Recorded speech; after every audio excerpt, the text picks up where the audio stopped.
Now? Now.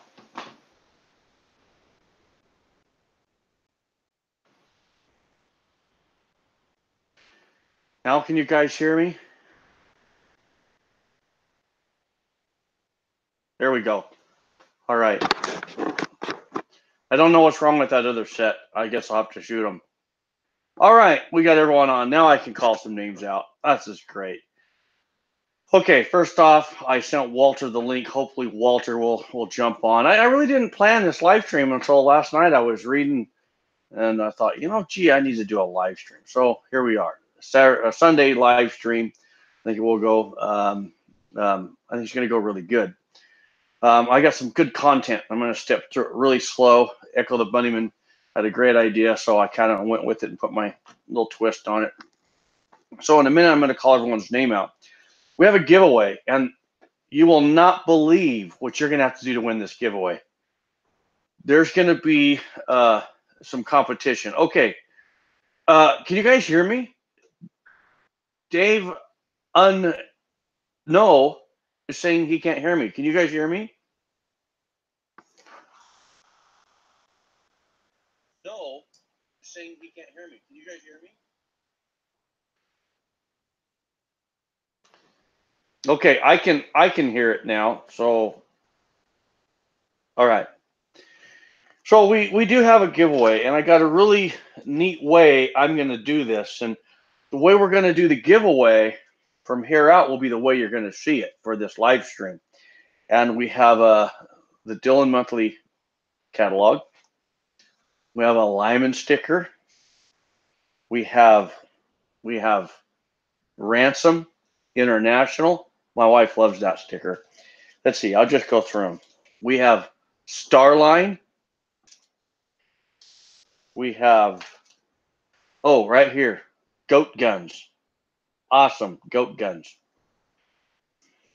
We have a Redding. We have a Sierra. We have a Bravo Company. BCM. BCM. Oh, yeah. BCM, baby. Down over Inline Fabrication, he's always in. And we have an Odenworks. So I got all these stickers we're gonna send somebody, and we're gonna do a giveaway. It's a really unique way we're gonna do the giveaway, okay? So all right, a couple things. So I think what I'm putting together with my new bullet casting journey, it's going to be, in my opinion, top notch. Top notch. Once it starts rolling out, the information I'm going to have should be spot on. Let me tell you one of the obstacles I'm up against. If I wasn't doing videos on this, I would take my time. Right now, what I'm doing is I'm going through both of these Lyman books. That's what I'm doing. Okay? Working through these. If I was just doing this on my own, I would just pace myself and do it this way. But because I have you guys, my viewers, I want to accelerate it a little bit. So I'm kind of reaching out to different muscle, so to speak. We're going to have some neat guests on, I think, and they're going to be able to answer some questions. By the way, I want to send somebody. I'm going to send somebody a link.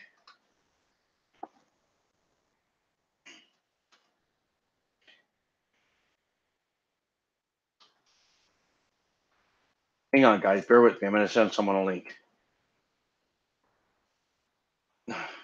Has anyone heard from Walter?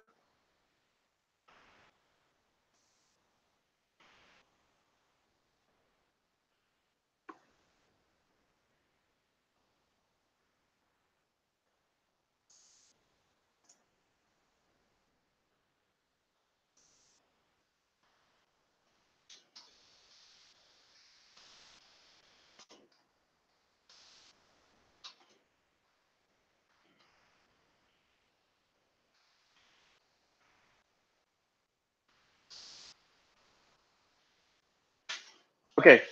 so I just sent someone a link. This guy's really cool. If I can get this guy on, you guys are gonna love it. He's got a lot of knowledge on casting bullets and things of that nature. So I think what I'll have coming out in the way of casting bullets and all that, it's going to be top notch, and I'm pretty excited because I think that it's going to help me to get into it even faster. But I don't want to do anything if I can't do it right. So over the next, I don't know, a short while here, if all long, bullet casting is going to really get ramped up. We have 22 people on. So what do you say we go ahead and kick this off? First off, I want everyone to sound off saying, I want everyone to say good day, and I'll call your name out. Okay. All right. Who all's here? Good day. I'll call your name out.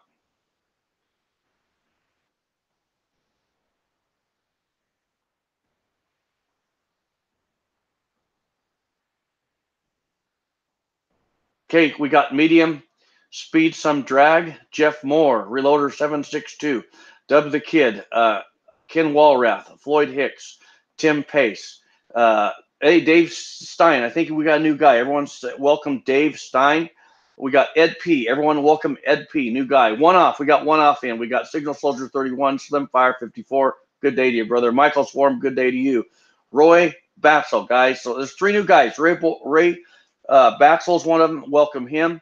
And we got GMAC. Good day to you. So, okay. So last night when I put the video out there requesting what you guys want to do for a live stream, in the comments, Echo and the Bunnyman, he talked about, hey, let's do some single stage setup for ball neck cartridge. I thought, that would be great because I've actually had a few questions on that over the last week. And so I thought this would be a really good time to address that very thoroughly. So what I'm going to do, I have 2 reloading presses set up. I have my Lee Classic Cast, okay? And then I have my Redding T7 turret. But what I want you to do is imagine that this is a single stage press, okay? I'm going to utilize the instant indicator on this.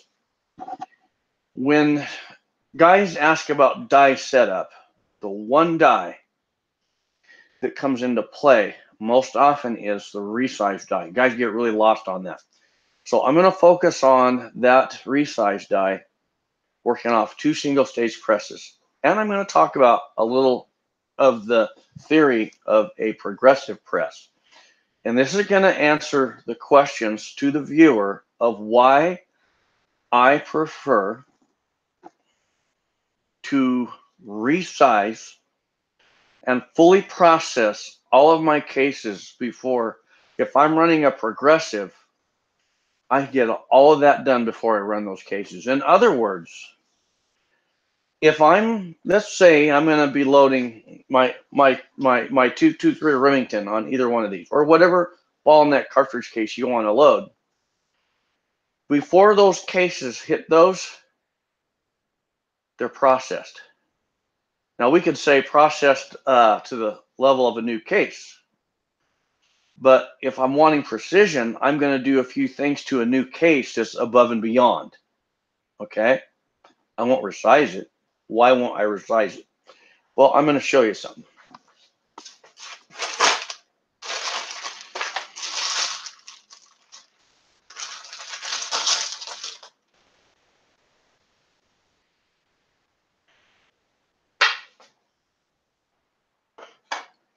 All right. So I have my Redding instant indicator set up. I know you can't see this perfectly because I have glare coming from up there, but what you can see is you can see that when I run my setup gauge into there, well,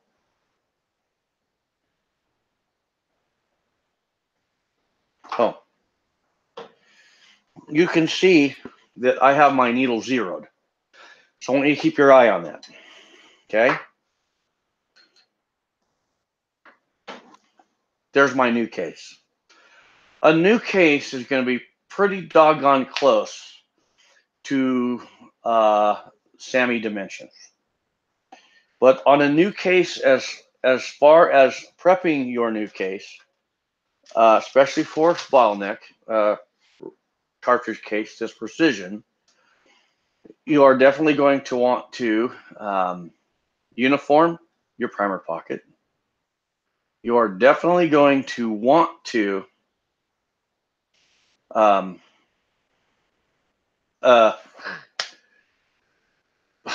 drawing a total blank here, guys. You're also going to want to deburr the flash hole. That's what I was trying to think of. So in other words, when we're setting our dies up, you can think of it this way. You can think, if I have a turret press, I'm going to get them all set up. Or you can think of it this way. Let's simplify it. Let's set one die up, actually two. Let's set one die up so we fully process the cartridge case. We're going to take this case and we're going to do something with it that's going to get it set up perfect for our chamber. And we don't worry about the other dies. We don't worry about that. We're not going to worry about the seat die, and we're not going to worry about our crimp die if you're going to crimp. Okay? So now I want to show you guys this. Let me readjust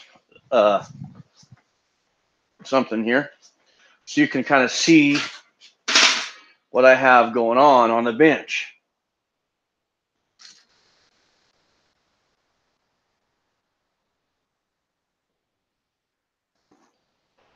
Okay. I have two different manufacturers of cartridge cases on this bench. This row is Hornady. This row is Winchester. Okay. All of these cases are once fired through my Winchester Model 70 chambered for 30-06. Okay. Now, when we looked at our new cases, we already looked at one. We look at another. On an average, we can run those through there and see that on a case, they're going to pretty much consistent in their size, except to where that company is sizing those cases back. Okay. Now, I'm going to take the Hornady cases that are once fired through my 30-06. Let's take a look. 2 thousandths above a SAMI minimum chamber.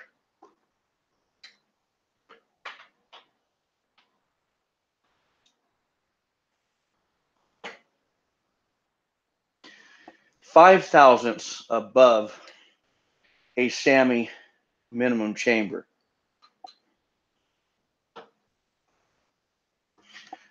2 thousandths above a SAMI minimum chamber. 3 thousandths above a SAMI minimum chamber. So right now we're between 2 and 5 thousandths on average. 2 thousandths above a SAMI minimum chamber. Now let's talk about this for a moment before we look at the Winchester, so we understand some numbers, so we can understand this. And this is how I understand it. I'm not the guru. I'm not the engineer.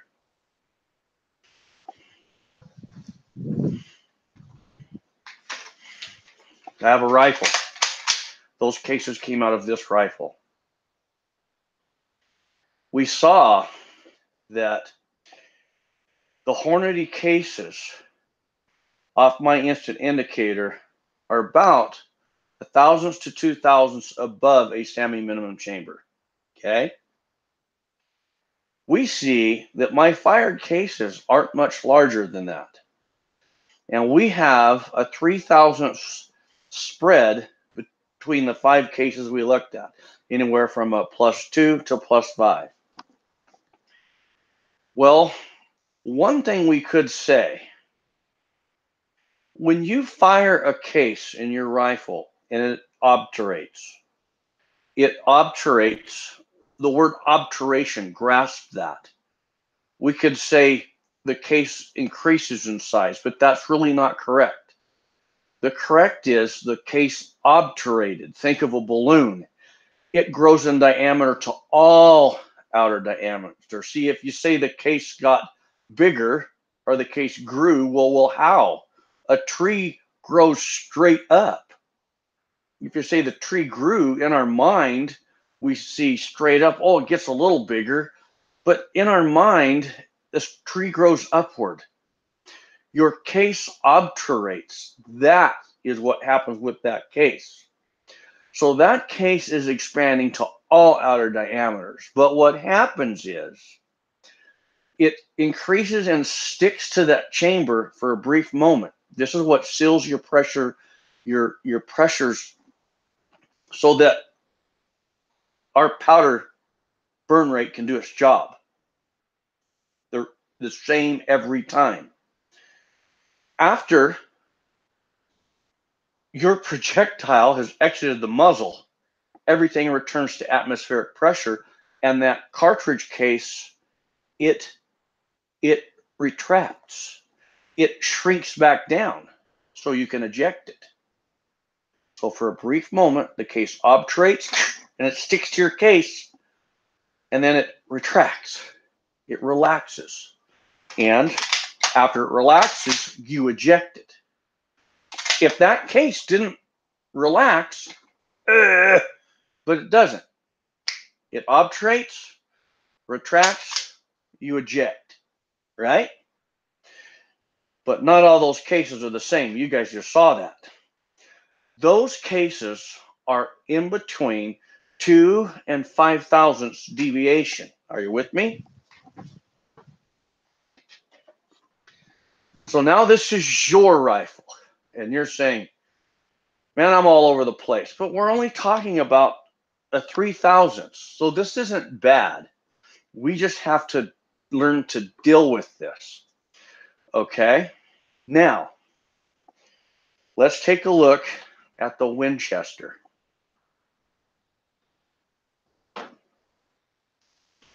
2,000ths.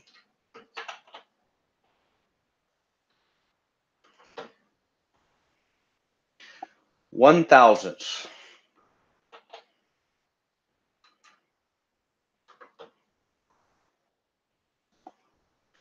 About a 0.5 low.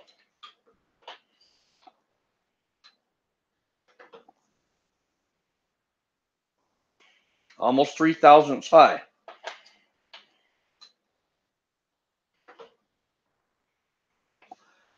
About 1,500ths high. Now that we've ran 2 cases, I'm going to say, and I'm making this up, this is how I process this in my mind on my bench. I have 2 trends here. 2 trends. Each one of these is trending differently. The Hornady is like 2 to 5,000ths. The Winchester is a minus a 0.5 to 3,000ths. But where they trend similar is we have the same, we got a jet going over. I love it. We have the same amount of error or deviation per manufacturer. It's just on a different scale. In other words, each one expands and retracts a little differently. Okay? Now, here's one for you. So on average, these cases that told us that this is spot on, and my rifle is doing its job. These cases, if you were a doctor and you could graph these, like you watch, they're going to look at your heartbeat, and you take that Winchester cases, you spot those out, whether you do 5, 10, or 100, and you sit there with the Hornady, you're going to see they trend together. It's just that due to the metallic nature differences that each company runs with, they're going to be plotted different, but they're going to trend pretty much the same. Okay? Now, what's the size of the chamber in my rifle?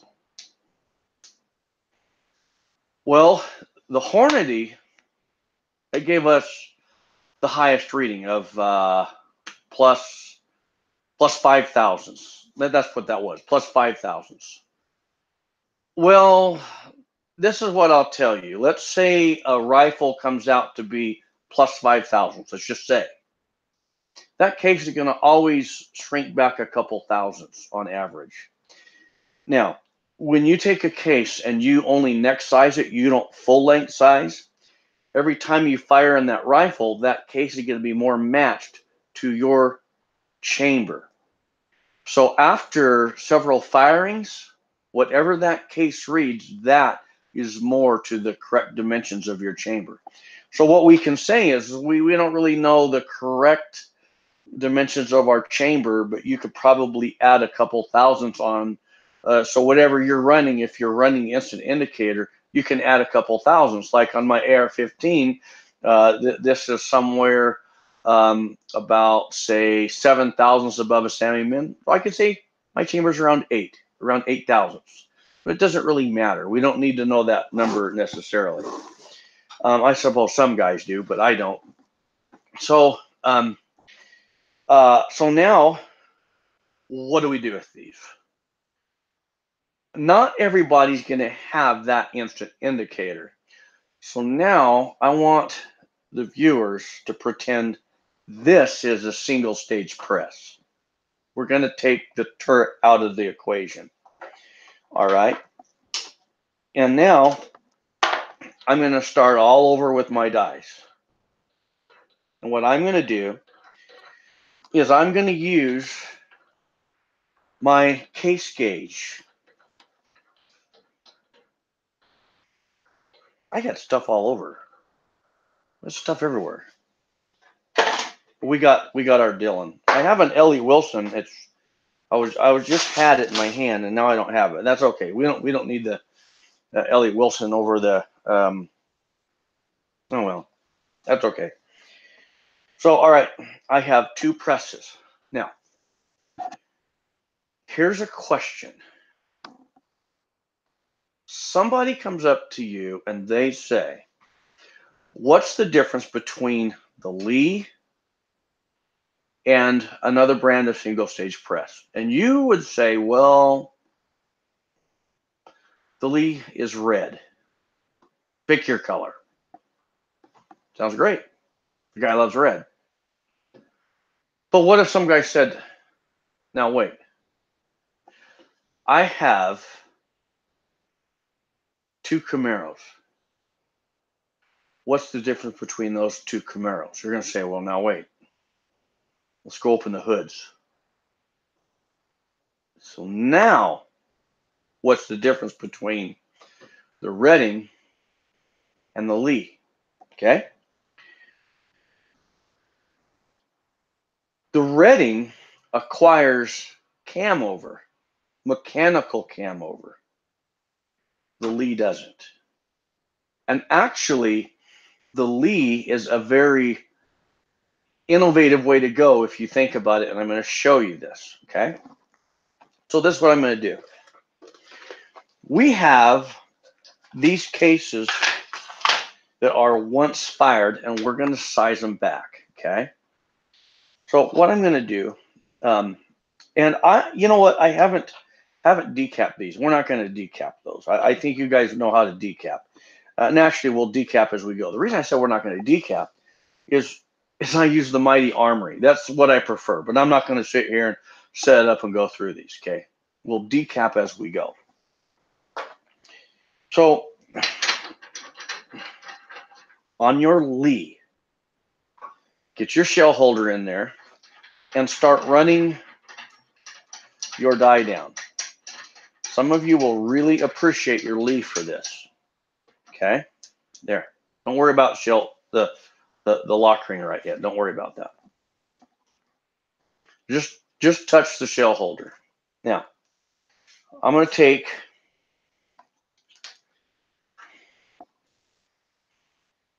I don't want my neck.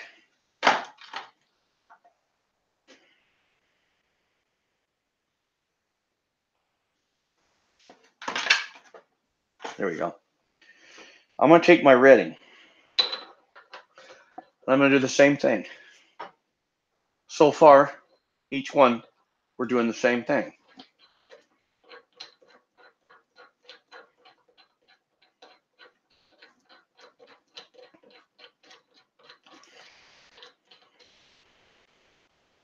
Now listen very carefully to what I'm about to say. Listen very carefully.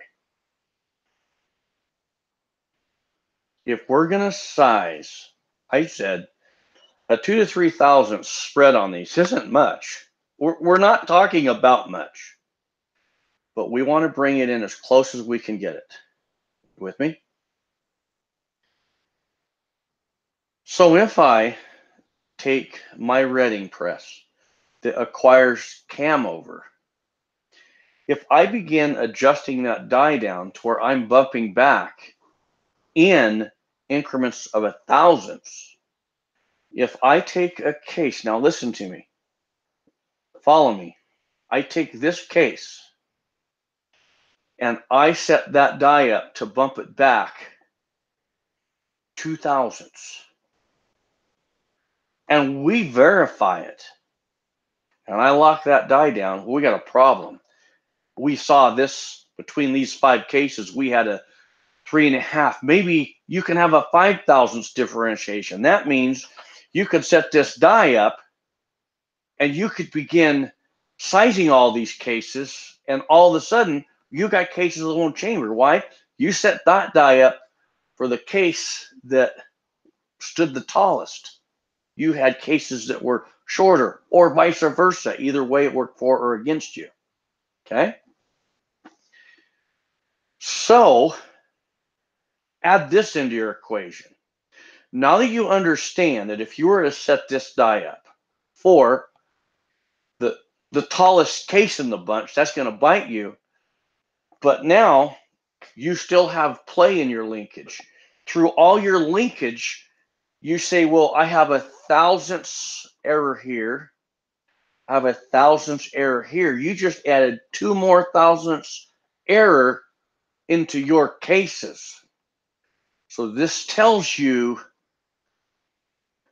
you do not set this die up, inching it down until you size it where you want it.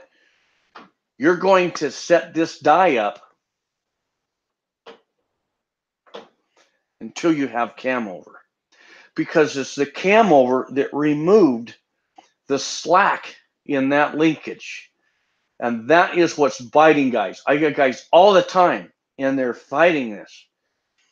The first thing you do to adjust that resize die on a press that has cam over is you apply the mechanical cam over so your press locks down. If you don't do that, you ain't got nothing. You will not have consistency case after case after case after case. This is why on a progressive loader, some guys adjust that to where those first few are sized right where they want them, however they're verifying those case dimensions, and they lock that die down and they go for broke. They go for broke. And next thing you know, they get several hundred rounds into it, they go to the range and they're pulling the trigger, and every third one won't chamber. They won't chamber, and they're frustrated. They are so frustrated. You want to know how I know that that happens? Do you want to know? Because I've had guys call me, and I told them this, and I said, you know what you can do? Hang on.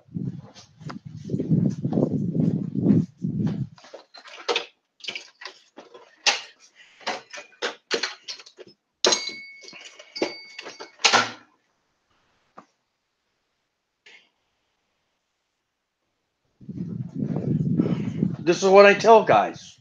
This is what I tell guys. You take all that ammo that you loaded off your progressive machine. I don't care what brand and manufacturer it is. And you take it and you set this up to where you can measure it. You start taking all that ammo and you run it. I've had guys and they have called me back and they say, I have like a 12 thousandths difference. Yeah. When you set that up, you had a few that were pretty close to zero. You locked that die down and you went for broke. You went for broke. But guess what? Some of those cases did a few things different. One, they had spring back. Why did they have spring back? Because some cases are going to have spring back and you're going to have to hit them twice. But you'll find that the worst spring back will bite you when you don't have lockout. I beg your pardon. On the progressive machines, you can lock them out for a full cam over. No problem. I can do that on my Dillons. But guess what? I'm not going to be able to bump back minimally. Nope. If you want to size your case, if you have a rifle that's like my AR-15, it's 7 thousandths above SAMI. If I want to size it back, well, now guess what? I'm not going to go to a SAMI min. Whenever you set one of these up for full cam over, you are going to the negative. And dies are engineered, they're machined so that you resize back about 7 thousandths below SAMI. So what does that mean? This is what that means. If on this little dial, after I run this cartridge case through my AR-15, it's going to increase by 8 thousandths. So if I take my progressive loader and I go full cam over on it, it's going to be somewhere around 7 thousandths below. That means 8 plus 7 is 15 thousandths. You just cold formed a case 15 thousandths on your progressive press. You won't get very many loadings out of it. So on an AR-15, some guy doesn't care, no problem. Most guys that are setting their progressive machines up for full cam over, they don't have a problem. They don't have a problem. Why? They're just going bang, bang, bang, bang, bang, bang, bang. But when you want precision and you're saying, see, that's what bites us. When we're only wanting to bump back so far, now you're going to adjust this die minimally to where you're barely sizing that, but you still got play in that linkage. So we have to eliminate that play. How do we do that? How would we do that? Very simple. For any press, you don't need it on the Lee. I'm going to show you why. I suppose it would work. I've never tried it. But for any press that you have cam over, watch. You see I have cam over?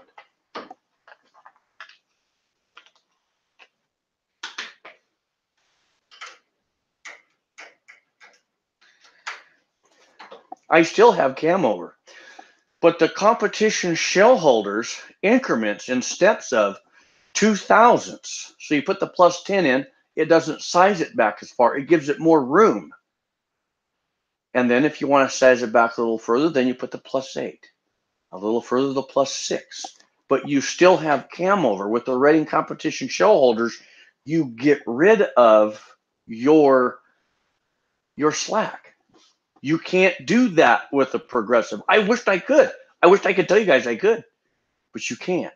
And I've had guys say they could, and then they get this and they're like, I had no idea that that press was that inconsistent. I say, yeah, this is a high volume bang bang ammo. I'm not saying you can't put precision off on this, but to put precision off on the Dillons, what do you have to do? You would have to process your cases, and that's what this is about. All we're doing is we're taking our dies for our resize, and we're setting them up so we size back to better fit our chamber Once that's done, then you go on the Dillon and you got precision. That's my that's my experience. Okay. The Lee. How do we do this with the Lee?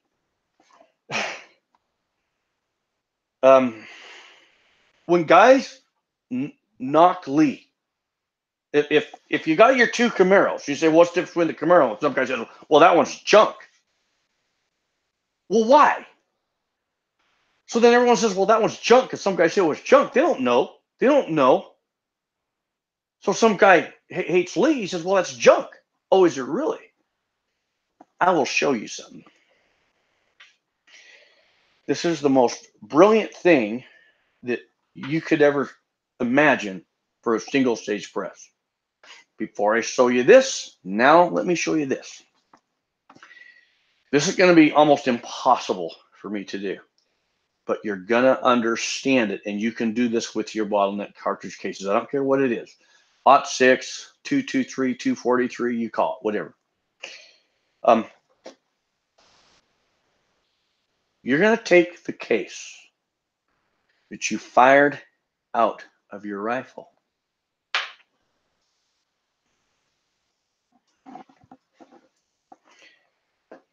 You're going to measure the length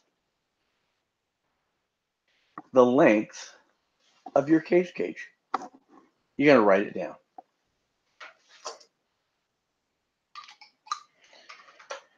Then, making sure that the brass trim length doesn't exceed. You with me? You're going to take another measurement based off the same position off the base of your case gauge. So you take the first measurement, then you put the case in, you take the second measurement, and you go, oh, that grew by 6 thousandths. Oh, headspace. And you say, well, I only want to size back 2 thousandths. 2 thousandths.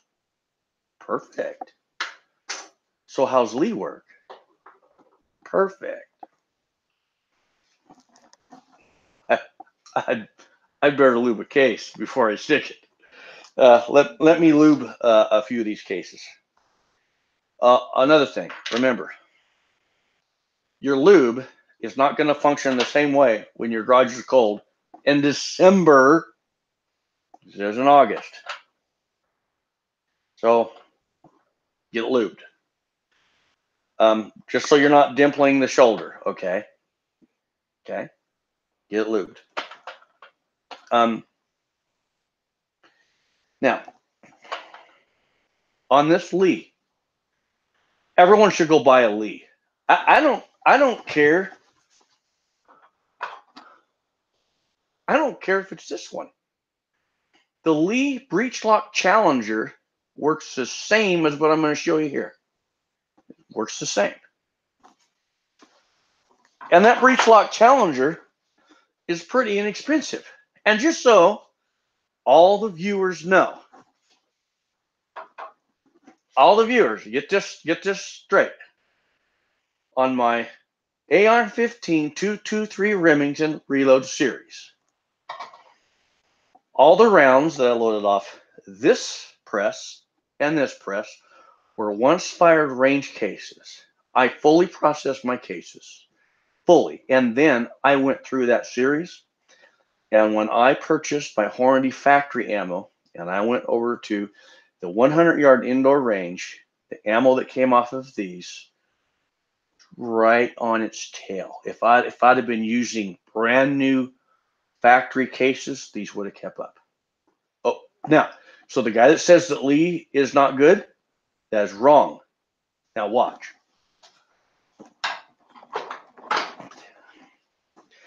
Everyone ought to get a Lee press. Why? No cam over. No cam over means by the actual use of this knob, you will eliminate your free play in that linkage. Think about it.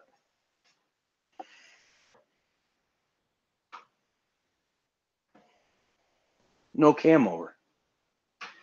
Some guys say the knob gets ripped off. I suppose over time it will come off, but I've never ripped mine off. I ripped mine off that one because I wanted to see what it would take. I've never ripped the knob off this. This is the proper way to do a Lee.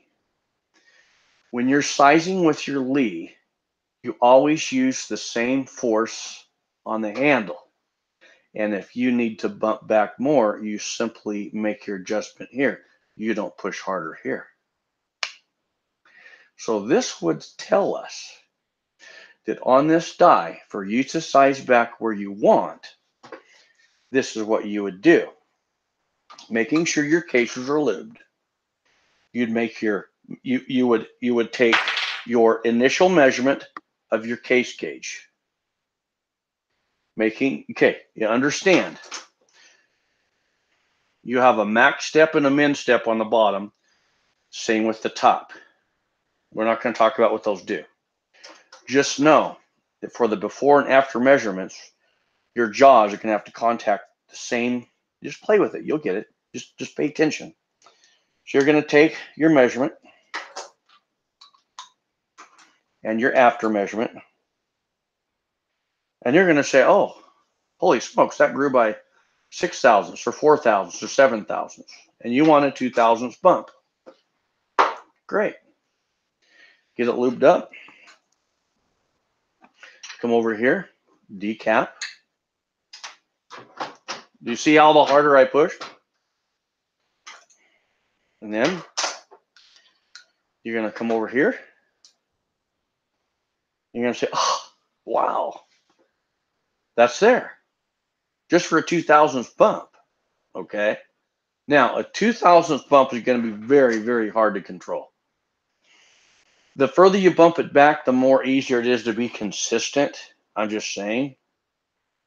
And that is where the Redding competition shell holders have this beat.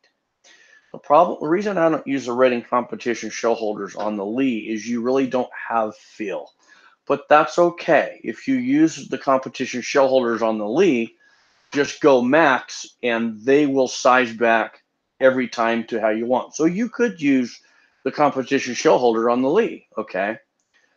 But to get your cases sized back to where you need on the Lee, you don't push harder on the handle. You make more adjustment on the resize die. And that, my friend, will keep you from ripping your knob off. It might get ripped off over time, but all you do is turn it and bang it back on with a wooden mallet, not a hammer, wooden mallet, and you're off and running, okay? I would say anyone that rips that handle off a lot, they have not studied how this press works to understand that to get more size, you're not pushing harder. And I'm going to expand on that. All you're doing is adjusting this more and you're pushing the same amount each time. Okay? Now, back to this. You understand. A Redding die is harder than a Lee die. If I take a Lee die and I put it on this Redding, and I keep applying more and more cam over, and more cam over, I am compressing everything in that die, and I am way oversizing those cases. Way oversizing. So when you're working with a press, I'll guarantee you, I will guarantee you,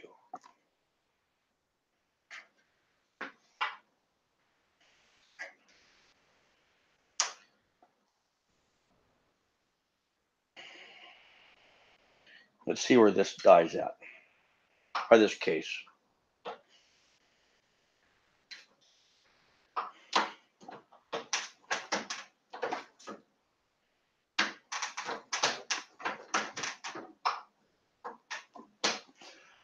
I just took a Hornady case and gave it more, and I sized that 7 thousandths past a Sammy Min. I just killed that thing.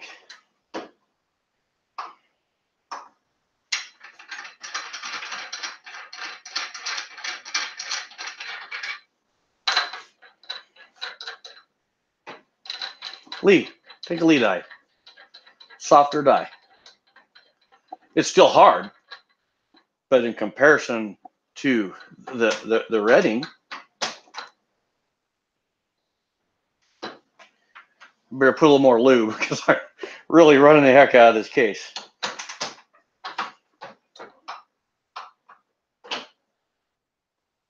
There you go. There you go. That case, I'm going to tell you something about this case. The Redding sized it back 7 thousandths.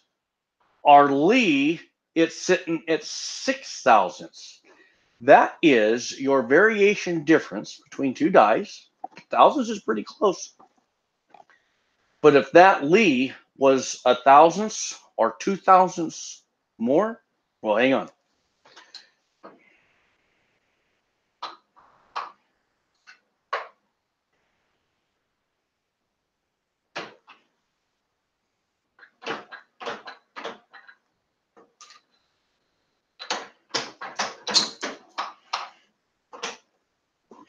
Yeah, that's a shallow Lee die. I just set that up to the same standard as what I would do a Redding, just minimal cam over, so I have cam over, and it resized back to a SAMI minimum chamber.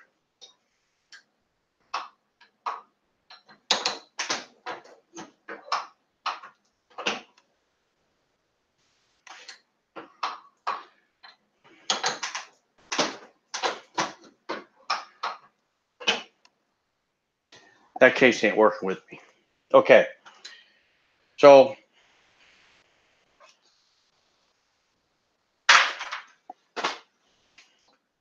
when you take your resize die and you set it up for a full cam over lockout without a competition show holder, you are taking that case approximately 7 thousandths under a SAMI minimum chamber. Why did I throw those cases away?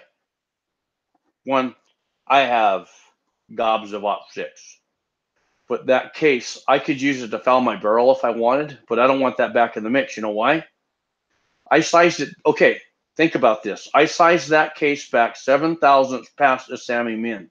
When I fire it in my rifle, it's going to obturate lengthwise about 10, 12 thousandths. That's setting me up for a case head separation. I don't want any of that with my 30-06. I don't want to see any of that. So I keep all my cases pure. I'm sorry. How much does a case cost? That for my 30-06, I don't. Insurance is, peace of mind is a lot more valuable to me than that piece of brass. So if I'm telling you guys that, when you're setting your resize die up, you do not set it up for full cam over unless you have the Redding competition shell holders. Because the Redding competition shell holders gives you more headspace room. So even though you're camming over all the way, you're not sizing all the way. And then you can set these into there for the steps. And just like we did with the Lee, you take your beginning measurement, your after measurement, and then you put the plus 10 thousandths and you measure it. Then you put the plus 8 thousandths and you measure it. And then you put the plus 6 and you go, that was perfect. That was perfect. That's how you do that. Now, if you have the Redding instant indicator, you don't need this. This is even more precise than this. And I got to tell you guys, before my live stream, I was comparing cases. And I had like a 15 thousandths difference. And my new Hornady cases were 15 thousandths below a SAMI min. And then it dawned on me, I was measuring case length. So you got to make sure you get this set up right. You don't, it's not like I set this up every day or every week. It's, once in a while, right? Okay, I'm going to ask you a question. Does this make sense? Because now for this topic, I will reopen it up for questions so I can explain it. Did that make sense? While I'm waiting for questions, I'm going to revisit this. Lee doesn't have cam over. Lee, by not having cam over, they're eliminating play in the linkage. So that doesn't bite you. It's that play in a progressive machine that can bite you. So Lee removes that. To adjust for more headspace, you're going to adjust your die more. Don't push harder on the handle. Okay, think about it. If you're ripping the knob off, well, you're pushing so hard all the time, you're going to wear yourself out. Don't do that. It's the same every time, okay? On a press with cam over, just go buy the Reading competition shell holders so you know you're sizing back perfect every time and you'll get it. That's what I would tell you. So,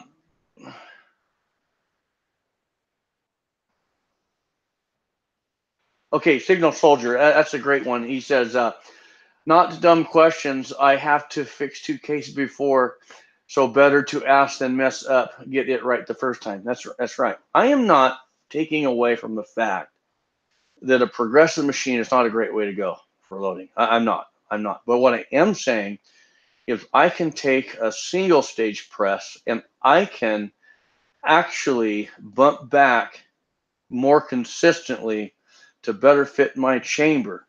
And then once you have all your cases resized, then you go get them cleaned up, and then you go for broke right here, and you're good to go. Okay. Now there's another thing. Listen very carefully, progressive machine guys. Don't miss this. Do not miss this. You take this case, all the cases, and you process them, and they are ready to go. Don't run them back through your resize die. I have guys that do that. Don't do that. Move it out of position of that press. Why? I have some guys, they raise that die up so they're not really full length sizing. But did you guys know, and I've said this in the past, how a resize die works is it resizes this way before this way. So if you take a die, let's say you take your cases are all processed, and you take this die and you unthread it a little bit so it doesn't resize, well, guess what? It's still going to squeeze the case a little and your cases will grow. That bites, guys. Your processing should be done on a single stage, preferably a turret press with the instant indicator, in my opinion, from my experience, is king. This is king. This is not. Lee's done a good job. It's a guess at average. This, because it locks out with shell holders that are machined, this is king. I won't budge back off that right here. Once you've processed your cases, now the question was die setup. Now the rest of your dies you're going to set up on that machine, and now you set those up. You guys know I've just always went off cartridge overall length, but I'm getting more into seating my bullet based off ogive. So you're going to get this thing set off however you're going to seat your bullet to. That's pretty simple. You're going to get your crimp set up however you want to do that. That's simple. And now what's coming off your progressive machines is like some of the most amazing ammunition that you've ever loaded, right? That's how I do it. I don't. Oh, now on my handgun cases, I still do everything right off my press for prepping, and I'll tell you why. I kind of like it. But if I was a competitive shooter, I could definitely see me, I don't know, dry tumbling my cases, and then going right into the case feeder and loading. So as far as handgun case prep, that's your choice. Handgun case prep, if you want to run them all back through the Dillon, that's what that animal's designed for. Or you can process on your single stage like I do, because I like that. It's therapy time. But for your ball-net cartridge cases, I would never, ever, ever go on to progressive. Mm-mm. Signal Soldier says loves his turret press. Okay, Signal Soldier, I'm going to talk to you. And anyone that has a turret press, I'm going to ask this. Based off, now, I don't know how the Forester works. I don't know enough to get really specific on the Forester. That's a different breed of animal. Awesome. I've always said that that's an incredibly awesome machine.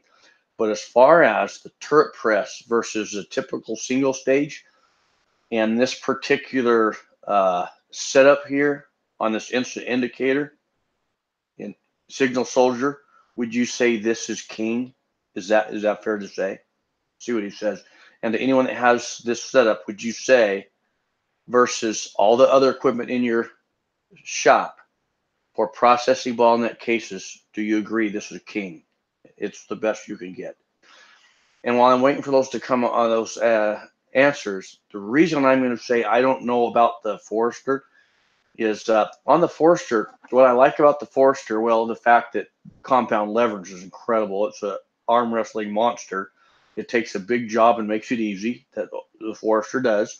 The other thing is because you can place your dies in and out, your dies stay set the same. Novel. It's great.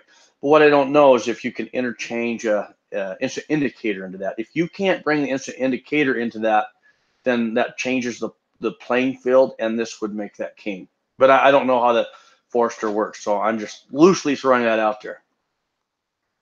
Okay, Signal Soldier, most definitely my stage set up with instant indicator right after resizing. Now, okay, so everyone knows. Okay, I'm going to tell you this. In the description box, click on those links. That'll take you over to Brownells. And there's the T7 turret. There's the Reading instant indicator. Anybody that you're looking at that and you want to pull the trigger and purchase that, but you're not sure if that's what you need, send me a message to ground0reloading@gmail.com.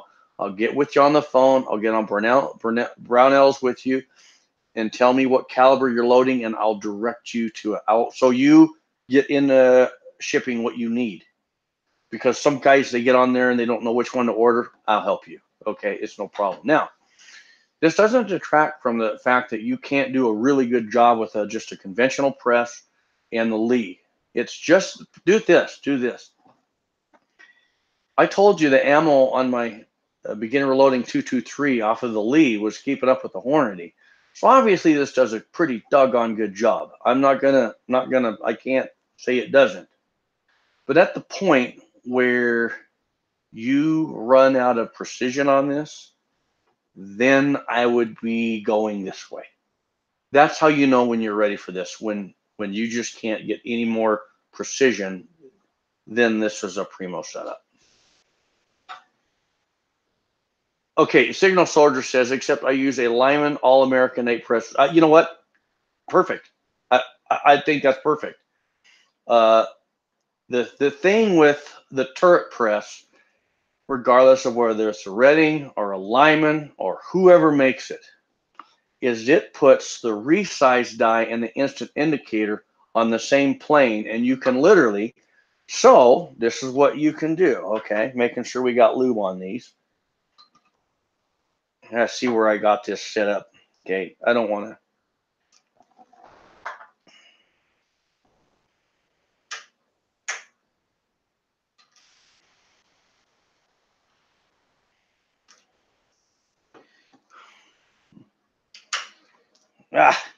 Hang on, guys.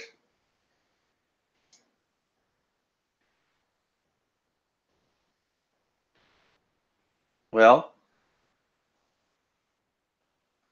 Oh, hang on. I need glasses. I do have an appointment for new glasses, by the way, on the 17th. So,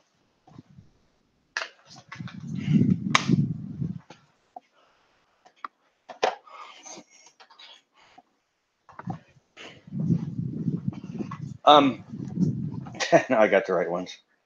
Op 6 is number 1. 223 is number 10. So the thing with the turret press, whether you're talking a Redding or a Lyman, whatever it is, RCBS, what I can do now is I can resize with this number 10 shell holder, okay, 10 thousandths plus shell holder, and I can come over here like this, and I can verify where it's at, okay? That's what I can do. And so I can begin working with that, getting those in right where I need them, and then you leave it set up in every case that, and every case that you're sizing, you're verifying. Okay, now oversize that one, undersize that greatly, so I've set that aside. Now I'm going to say this. Where this will confuse you on this Reading instant indicator is range cases. As an example, all these cases that came out of my 30-06, well, oh, wait.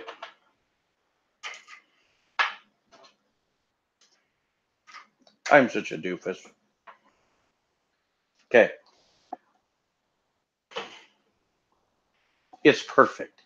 The reason it was 10 thousandths minus is I had the 10 thousandths shell holder in there. And I don't mind doing a live stream just on that. Okay. But so on range cases, this is what will get you. You see all these cases that came out of my 30-06.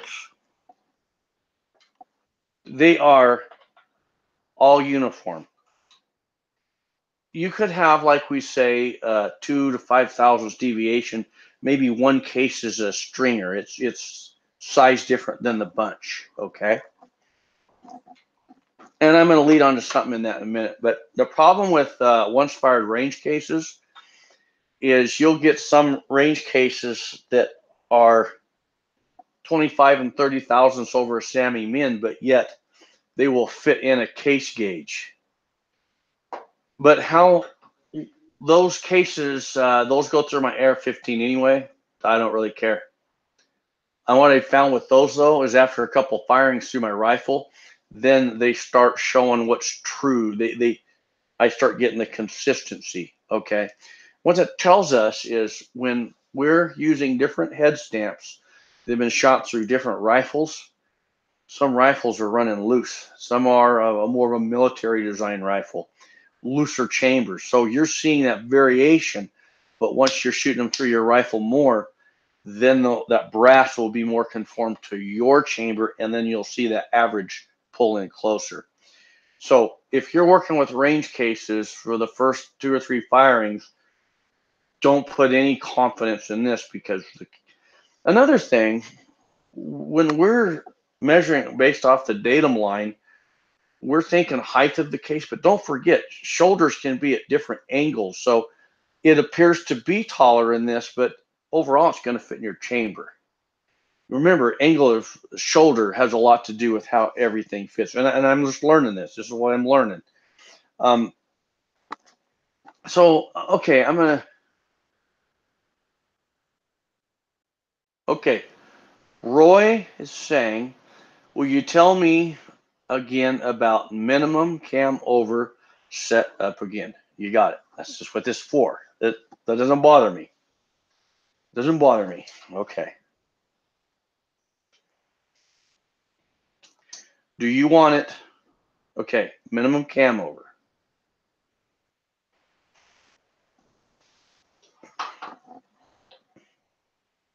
All right. Watch.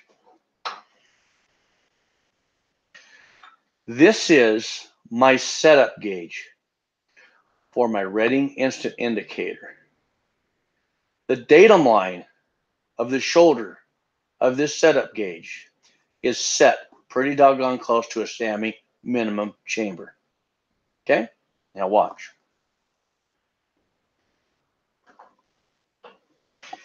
I have this set up for 0. 0. You with me?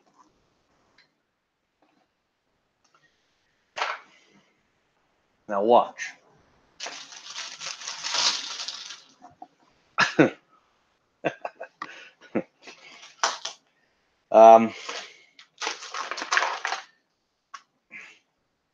I don't want to destroy my new Hornady cases.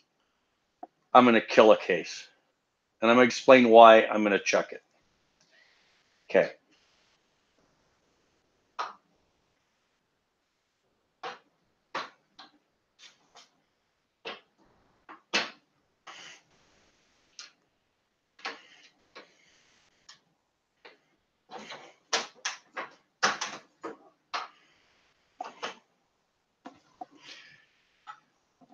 I just sized that case a -5. The case starts its life out somewhere around 0, somewhere around the same as this setup gauge. In other words, you go buy factory ammo for your 30-06 or your 223 or 243. Those new cartridge cases, based off the datum line of that shoulder, we can call that 0. Just call it 0. When you shoot that, those cases are going to be larger. Henceforth, when it hasn't been sized. Henceforth, that one's about half a thousandths larger. Okay. Keep in mind that probably obturated about 3 or 4 thousandths and shrunk back. Okay. So my question is, help you understand minimum cam over. Why is this case a -3 to 5 thousandths? Why? Why?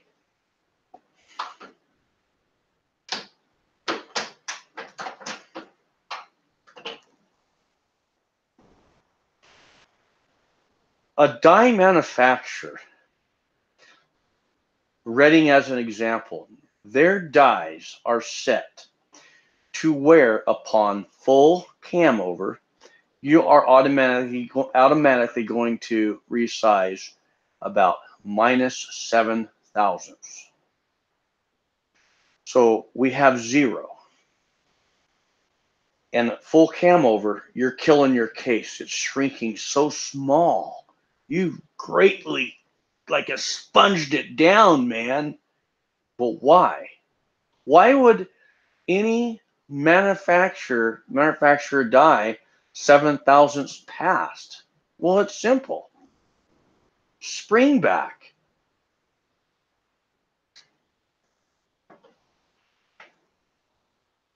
This case is sitting at 3.5. When I first resized it, it was at 5, and it's slowly shrinking back. Some cases, did you know this? Did you know this? Me and Robin Sharpless, Executive Vice President of Ready Reloading, were talking about this. And he is so adamant on this. You can size the case back, and you can put it on your shelf and come back next day, and it'll be 2 or 3 thousandths smaller. Not every cases, but some cases. Got me? If all dies, resized dies were made, to where it only resized to 0, you'd resize it to 0, and your case would come out 3 thousandths above 0. Well, that's not going to work for me, because look how small my chamber is. That would mean if this die only went to 0, I would resize, and the cases would resize down and spring back, and they wouldn't fit in my rifle.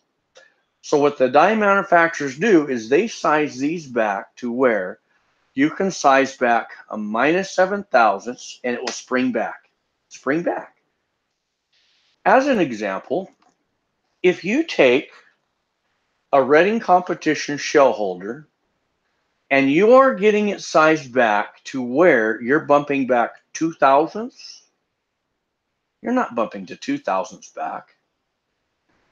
You took your cartridge case about 4,000ths back and it sprung back up 2,000ths. Remember, this is brass. It's got elasticity. The brass, it obturates in the chamber. Well, it's no different. Even if we're cold forming it, it's no different.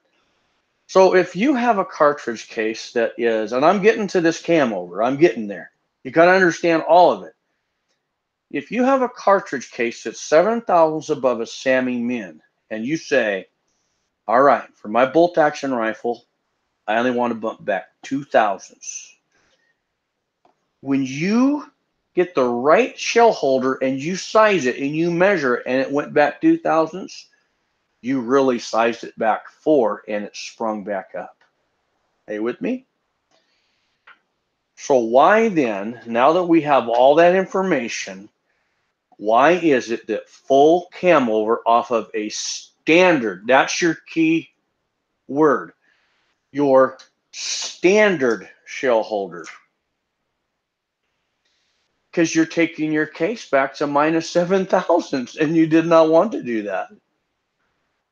If I had a standard shell holder in place and I had a case that was, and I've had these, I've had cases where I have applied full cam over on a standard shell holder and they come out at 0. You want to know why? Because you slice them back to minus 7 and it springs back to 0, baby. If that would be a case that if your die only went to 0 and you sized it to 0, it would spring back to 7,500ths. It would drive you nuts. So there's times you do have to size back to a full cam over so it springs back to 0, but it's rare. It's very rare. And you will find that the more you work with this. You'll be sizing some cases with this, and all of a sudden one comes out 7,000. You're like, well, what the heck? So you put the standard shell holder in and you give a full cam over and it's at 0. That's perfect. Then you put the other the shell holder in and you keep trucking. Or all those ones that are stubborn, you set them aside, and at the end you put the standard shell holder and you hit them with full cam over and they're all somewhere around 0. You'll find that with once fired range cases. I'm just telling you. But now full cam over. This is why.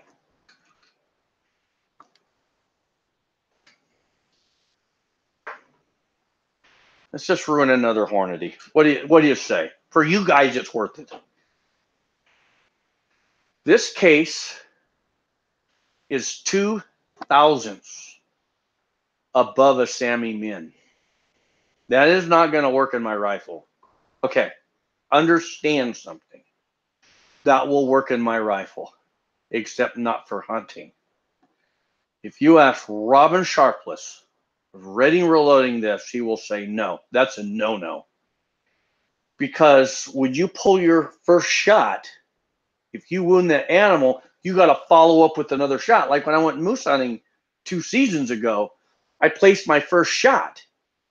He didn't go. Guess what? If that moose doesn't drop, you follow up.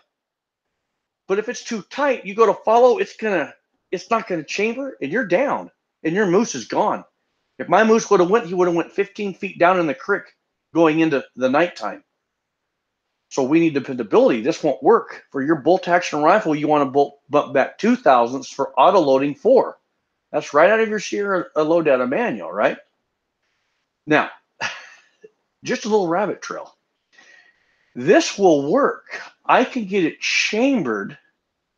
So on your first round, if you want this one for your primo round, but your follow-ups, you want size back down 2,000. Now, watch this. Just watch. I want to size this back 2,000ths. I'm going to size this back where I want it, and then I'm going to show you what too much cam over does, okay? So now, you take your Reading competition shell holders, you begin with number 10.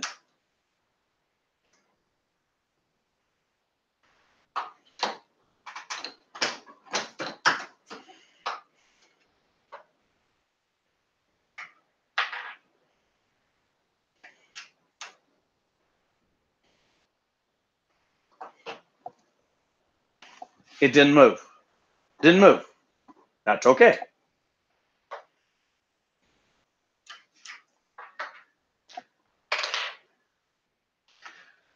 I go 8 plus 8 thousandths.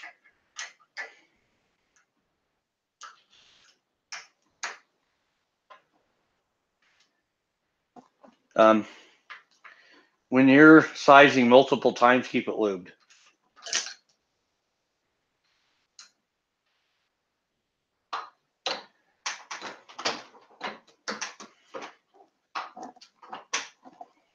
Yeah.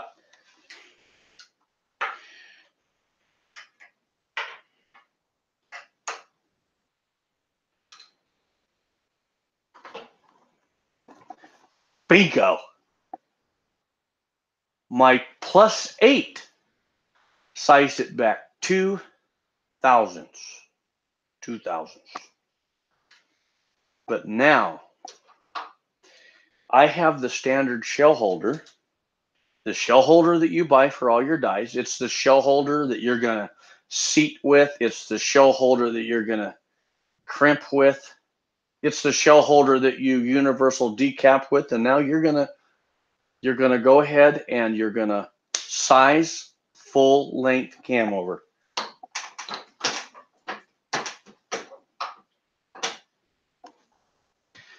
I just killed it. What does this do? What does this do? What this does is this. We have headspace. Excessive headspace and insufficient headspace. We have set ourselves up for excessive headspace.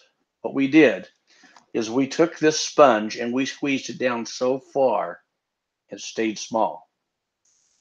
So now this sponge that's really a metallic cartridge you're going to put in your chamber.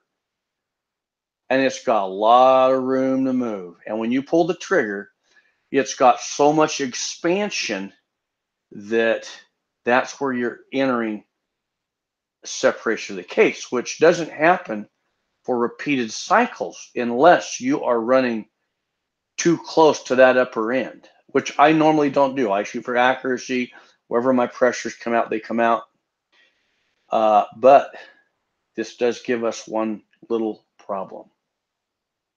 One problem. Do you see this case? I can put it in the mix of all those, and there's going to be one case that's been overworked more than those cases, and you'll never identify it. I could use this to foul my barrel, but then you got to keep track of it. I recycle it. I call it good. Full cam over on a standard shell holder, kill your cases. And you think about this. On a progressive machine where you're having full cam over,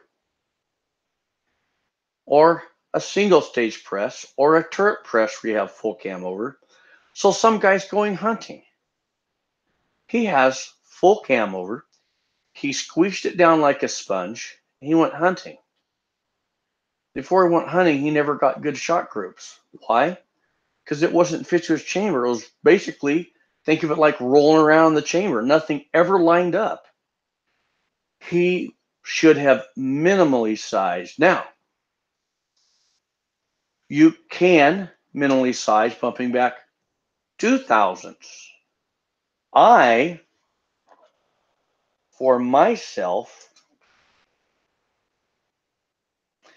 and then we'll end this here, but I will answer more questions.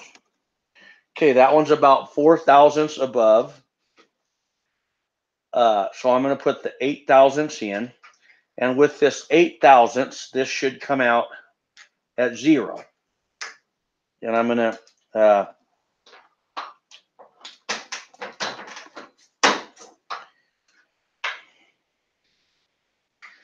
Lot 6 is a hefty case.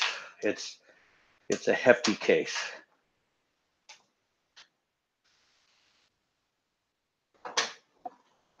There's my 0.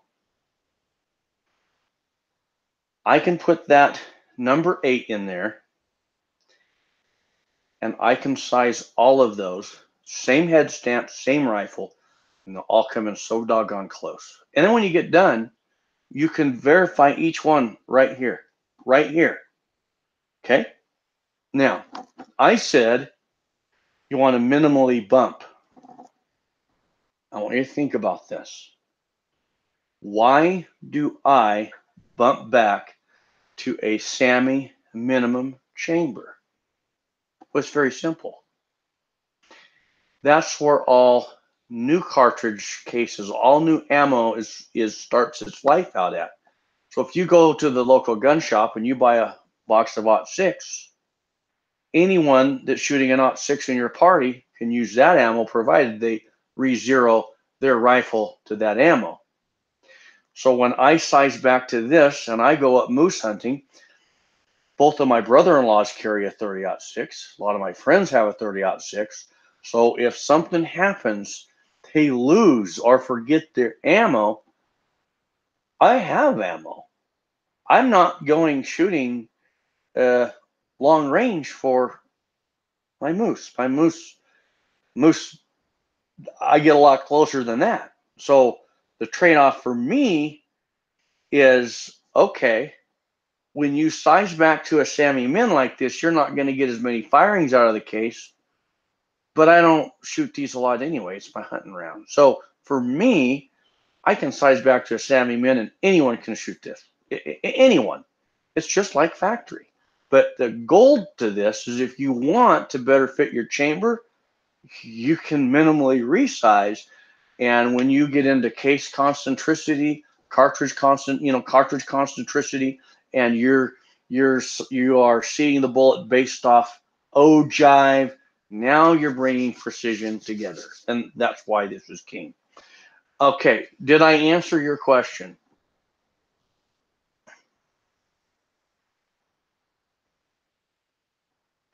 Big Bear, that's funny he says that. You guys would almost think that's where I'm going, huh? Big Bear MA is saying, are you going to have a series on 6.5 Creedmoor? I'm just going to say this. The only reason why I don't have it on the bench is I don't have the money. I'm just telling you. I am in the middle of the M1 Grand Load series, and I've got my bullet casting, but I'm trying. So maybe by the end of next year, in the next summer, if I can get my money pulled together, this is what I'm going to do for my 6.5 Creed. I'm either going to go Ruger Precision or the Savage. I don't know which, but what I'm going to do, I'm not going to have a custom rifle made. I'm going to go buy a rifle just like you guys. I'm not going to buy the most high-end scope. I'm going to buy a scope that the common man can buy. I'm going to get my dice set up for my reading, and I'm going to start a journey on the 6.5 Creedmoor. And am I going to go 1,000? No, I'm going to go as far as I can push that. But here's what I'm going to do. If I go 1,000, I just don't want to ring steel. I want shot groups. It's got to have shot groups. Got to have precision. Okay, if I ring the steel, whatever, but I want shot groups. So yeah, I do want to get into 6.5 Creedmoor. I really think that's an amazing cartridge. I like it, and I think it'd be fun to take out and do some hunting with. I don't know about you guys. I wouldn't mind getting something long range. You know what? I've never really went long range for animals, but always kind of thought that would be cool. So, good question. Okay, Roy is saying absolutely thanks. Hey, Sean Sears just dropped in to say hi, and God bless. Well, God bless you. God bless you. We can now we can just do a live stream just on this if you want to do that.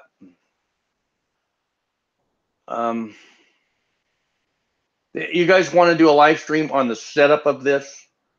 I'll have to schedule it, but we can do it. You just got to watch my channel, and I'll make the announcement. So let me know. Let me know. And I'll tell you right now. I'll tell you right now. I'll just tell you this. Anybody that wants to buy this, get a hold of me. I'll help you get it set up on the phone. Call me on the phone while I'm reloading. I'll tell you what to do. I do it. It's okay. I'm just not some guy that has YouTube videos. You don't know who I am. I will help you. Okay. Gordon Bosley saying, don't you have to get a high-end scope for $1,000?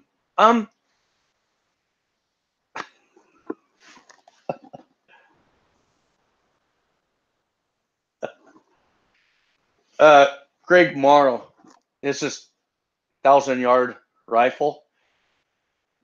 He said he had a $300 scope on that going 1,000 yards. So I'm not going to say no, but what I want to do,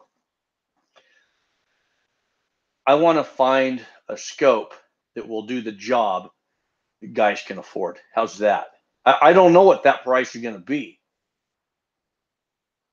But I've always said this. I believe this is true.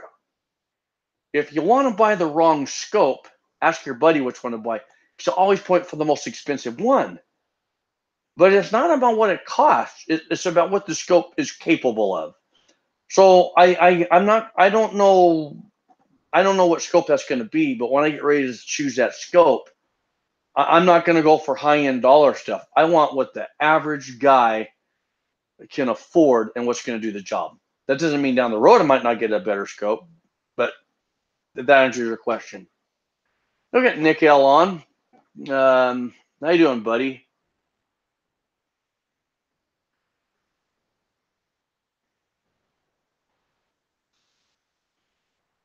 I will tell you, better glass is better glass. I'm not arguing that. I am not. But what I want when I select my scope, I want a reasonable scope that's equipped for the job that isn't necessarily the most expensive out there. Okay. Jay is he's scope shopping. Ration Man says primary arm scopes are great. There's a lot of choices out there actually. So you'll just have to follow along. Who here is loading for 6.5 Creedmoor? We're gonna have a giveaway pretty quick. We got 36 on. We're gonna have a giveaway pretty quick. That's a cool giveaway.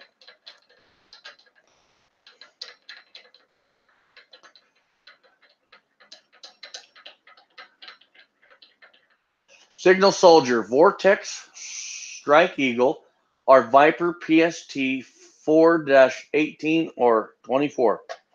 I know when we get ready to do this, you guys are gonna give me a lot of ideas, and I really don't know what scope I want to go with right yet. But when I get to that point, when I get ready to do my 6.5 Creedmoor, I'll make the announcement. Oh, I'll be right back.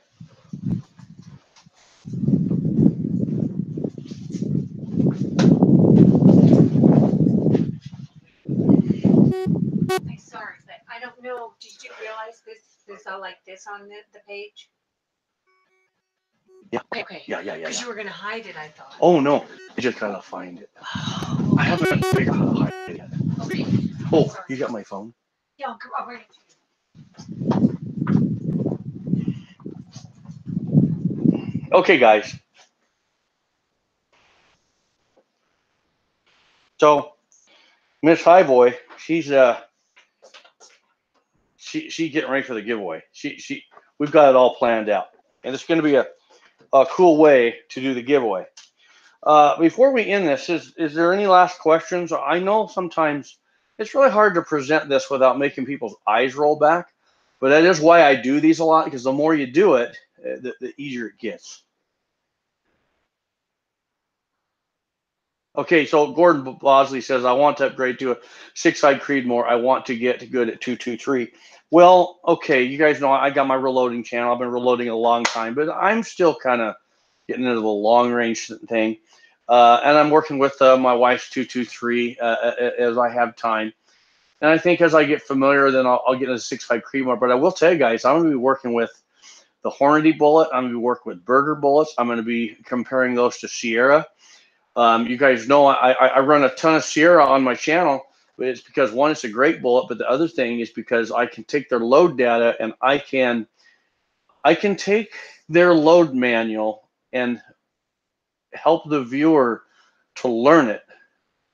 I love Sierra. I think they're a fantastic, top-notch company. And right there, 1-800-223-8799. If you have a question, here's the deal. Listen, let's say you've got a bullet, a Hornady bullet. You have a question? 800-223-8799. That's their bullet tech line. Did you guys know that? Did you guys know that if you're running a Spear bullet and you have questions, 800-223-8799. A technician, a bullet technician picks the phone up. They have every load data manual right there. They'll keep you safe. They're not going to go, oh, I'm sorry, that's a Burger bullet. I don't want to talk to you. Like, oh, gee, I'm sorry, you're shooting Nosler. We don't like you. No. They're going to pull the Nosler manual out. They're going to help you. That is, do you know how valuable that is for my channel? That's why I go Sierra. And it's a fantastic bullet. But when I get into long range, I'm going to bring the Burger. I'm going to go Hornady. I'm going to go Sierra. And I'm going to work with all of them. And it will be one long load series. And I don't know how many videos it will be, but you guys are going to like it. Jay, Sierra rocks. Yes, they do. Yes, they do. I love Sierra. Okay, so I'm not seeing any more questions. So I want to make sure I don't lose anything off my bench here. We have a giveaway. I think it's a cool giveaway.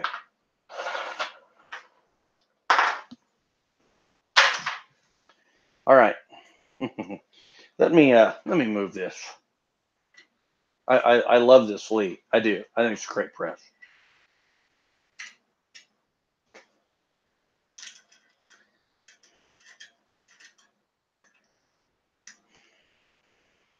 And I love the red. Okay, hang on.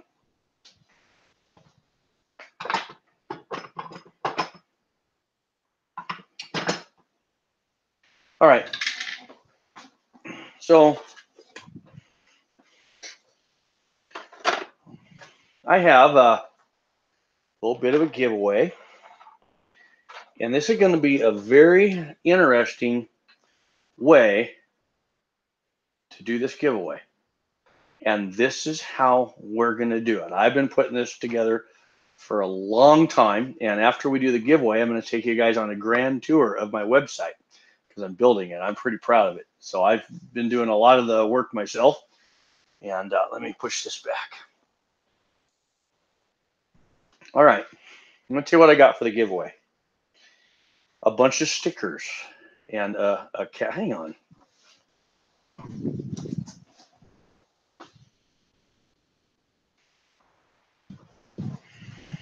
Okay, so I have a bunch of stickers. First off, these are all companies that I think are fantastic. I think they're all fantastic. I don't care who they are, but these are companies I've got to know. Odin Works, okay. They're local to me. Odin Works, they're only like 3 or 4 minutes from me. Fantastic company, nice guys, good bunch of guys. Inline Fabrication. You guys know Inline Fabrication. Okay, Odin Works. Let me tell you what these companies do. I guess I'll just tell you. Pretty much anything competitive AR-15. Odin Works. Go check him out. Inline Fabrication. He is the guy that keeps us running in the way of our equipment working better for us. You know, all the plates, all the equipment add-ons, all that. Dan over at Inline Fabrication. I got a sticker from him. Okay. Bravo Company. I got to tell you guys this. I'm going to take you for a tour on my website. I'm going to show you some stuff I got from my AR-15 build series that's coming up shortly here. So BCM Gunfighter, Bravo Company USA. Bravo Company USA, check them out. Sierra, 1-800-223-8799 right there. And then I just love Redding. I love Robin. I love all those guys. They're great guys. So here we go. Goat guns. I'm going to show you something on my website about these guys. You guys are going to love it. Goat guns, okay? Starline Brass, a great company. My number one case right there. Team Starline, that's all I got to say. Ransom International, okay? I have 3 vacation days this week. I got a lot to get in on those 3 days, but one thing I'm doing, I'm going to the range with my Ransom handgun ref. You're going to see the last video on my 38 Special Beginner Reloading Series on Utah Gun Exchange. Ransom rest right there, okay?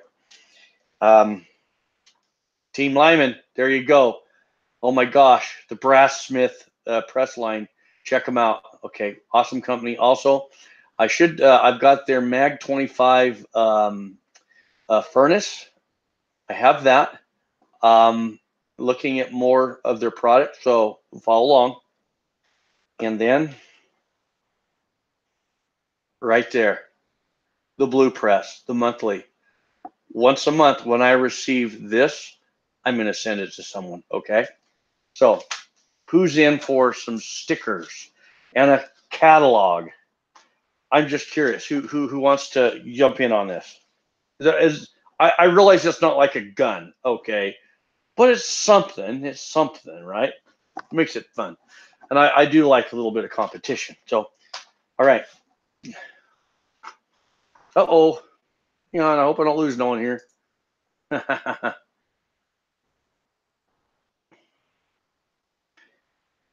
Ratchet Man +1, JW, I'm in. Dusty, I'm in. Right. Batzel, I'm in. One off in. Okay. Where's my phone? I need my phone for this. This is a totally different giveaway. To get in on this, I'm going to give you a link.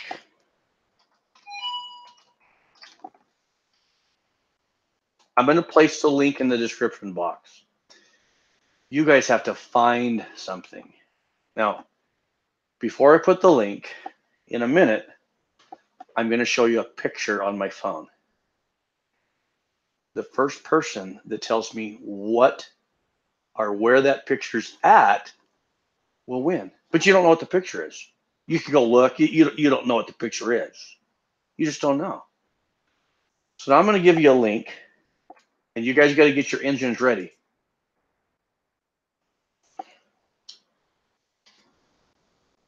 There's the link.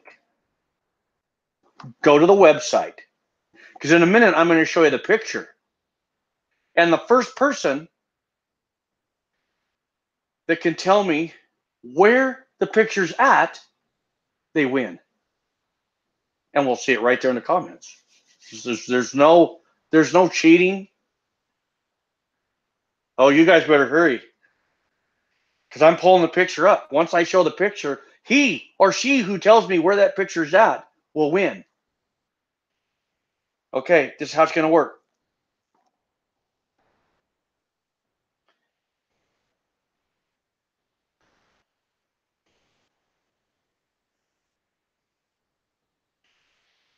The first person that can tell me where this picture is at on my website, they win.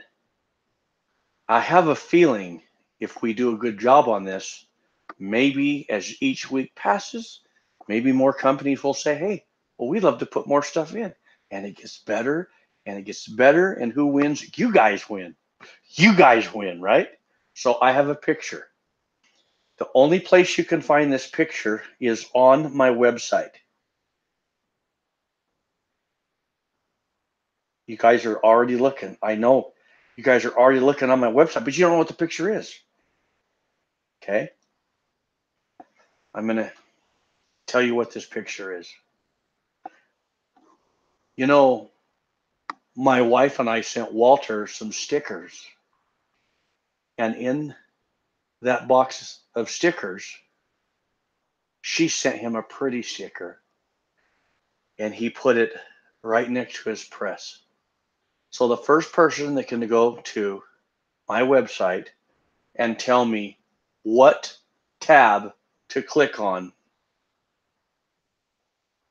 for that picture wins. Go. That's a picture of Walter's Lee reloading press with a little flower. Guys, Walter plays with flowers. Go. Who can find that? It's somewhere on my website. Who's the first?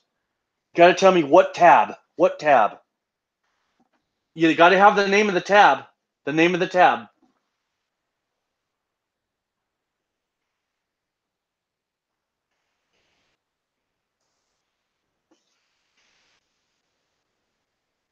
Signal Soldier got it. Woo! Wow! Holy smokes, Arola! I did not know anyone would get it that quick. Signal Soldier got it. Miss Highboy Shopping Mall. Signal Soldier, he got it.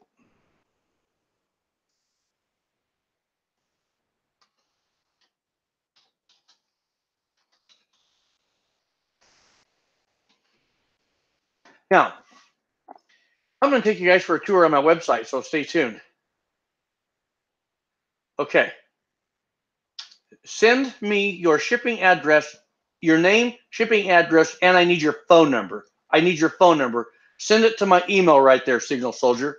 Okay, and we'll get this mailed out. So now I learned a little something.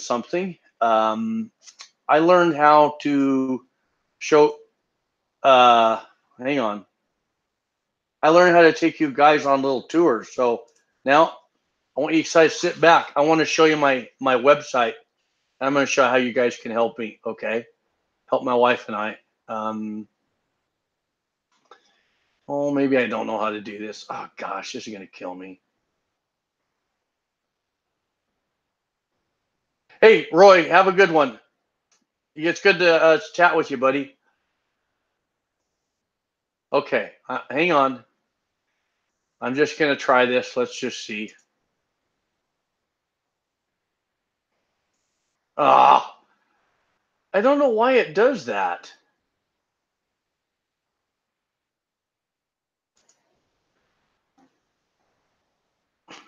Hey, there's my website. You guys like that? I do not know why it does that.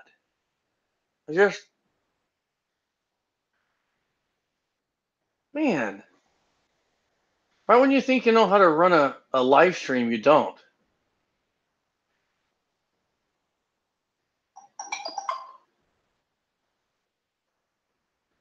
Yeah, that was cool, but it wasn't what I wanted you to see.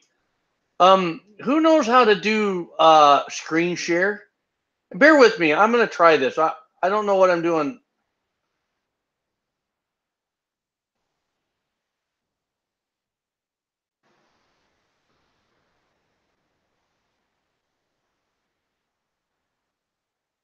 Oh, hang on. Oh, I think I got it figured out. My wife, one of the reasons she married me is because I'm brilliant. Boy, she got another thing coming, huh? Okay. How's this?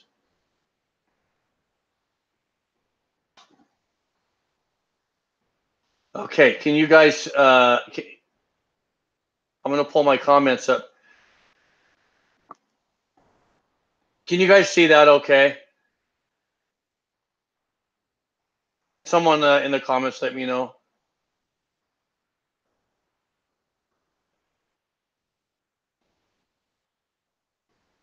Oh, she married me for my guns. Oh, man. Okay, I think you guys can see me. So this is my website, and Michael from Beginning Reloading, he helped me get it off the ground. But this is what I've been working on. Hang on.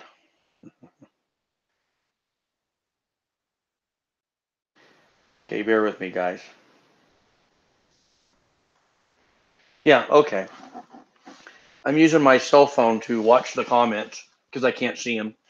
So this is my website right here. And first off, I'm going to show you guys this. You can become a member. Okay, there's our members, and we're just starting to get that going. So you can log in or join. You can create your own groups. It's a lot like Facebook. It's not as cool, but if you have a group, you can talk about anything you want. It's none of my business, just as long as it's not criminal activity. But you want to post pictures of your firearms, whatever, you go for it. The witness room, you want to talk Bible talk? There you go. Shooting the breeze, talk about anything you want to talk about. Okay. Now, High Boys Bargain Barn. If you go to High Boys Bargain Barn, right there, you click on any of those, and those are our affiliated links. So if you purchase something from any one of those companies, we get a small percentage, and it just a kickback to us. That's what helps me keep my website and my computers, everything going. And then Miss High Boy Shopping Mall, she picked all these out, and she's got some cool stuff, some really cool stuff. And there's Walter's flower picture. So any of these, and it's Christmas time, you want to buy your sweetheart something, just, I thought my wife was pretty creative picking out those companies. Here we go. This is for me and anyone that's interested. These are just pictures of High Boy Fords. This is a personal friend of mine. There, this is just the old High Boy Fords. That's all they are. I'd say when my house is paid off, I'm going to restore mine, and so maybe mine will be looking good one day. Now, here's just some of the companies. I'm going to be adding more companies. We've got Ammo Brass, Bravo Company, Carbon Arms, Dillon Precision. Okay, listen to me here. Check this out. Let's say you have a question. You've got a question on reloading or a question on guns, gun maintenance, whatever. Click on Dear Labby and come right here and look at this. Dear Labby, questions and answers, and you submit it right there. And guess what? Dear Labby contacts you back. Dear Labby is Rob Baer from Western Powders. This is a free resource to you. So if you have a question on powder burn rate, you have a question on primers, you're looking for load data, or maybe I don't think they're going to give you a specific load data, but they can tell you where to find the load data. This is huge. And so, and this is past questions that people have had. So that's the Dear Labby questions and answers. Ask Dear Labby questions. All right, so you guys know I bought the goat guns onto my channel, and so check it out. These are the goat guns that I have put together, and if you click on the pictures, it takes you to their website, and you can locate the goat gun that you like. And that's the okay. This one here. This is the unsuppressed M16, and this is the suppressed. It's got the suppressor on it, and basically just threads off and on. Here you see the little suppressor. There's the Tommy Boy, and you got to get a Tommy Boy. My wife loves these. There's the Almighty Barrett M82 50 caliber. Now check this out. The scopes are actually functional. They're die cast. They're very heavy. Very heavy. Okay. Now I'm going to put this out there. So we have the rest of these companies. We have okay. This here, I'm trying to put something together where someone wants to buy guns online, they could come here, but that's in the works. We have Hogue, inline fabrication, Lee precision reloading. Okay, I'm going to show you guys something. Watch this. Who's that? Carlos Fernandez. Right there. Okay. So over time off my Facebook group, I'm going to take my viewers' reloading equipment and get it onto my website. So that's kind of what I got going. Little Crow Gun Works, Lyman Reloading, Mighty Armory, Missouri Bullet Company. By the way, right here, click on the Missouri Bullet Company logo and use 76 Highboy for a 5% discount code. The 66-pound order is the best deal I have found on the internet, and this is top quality alloy.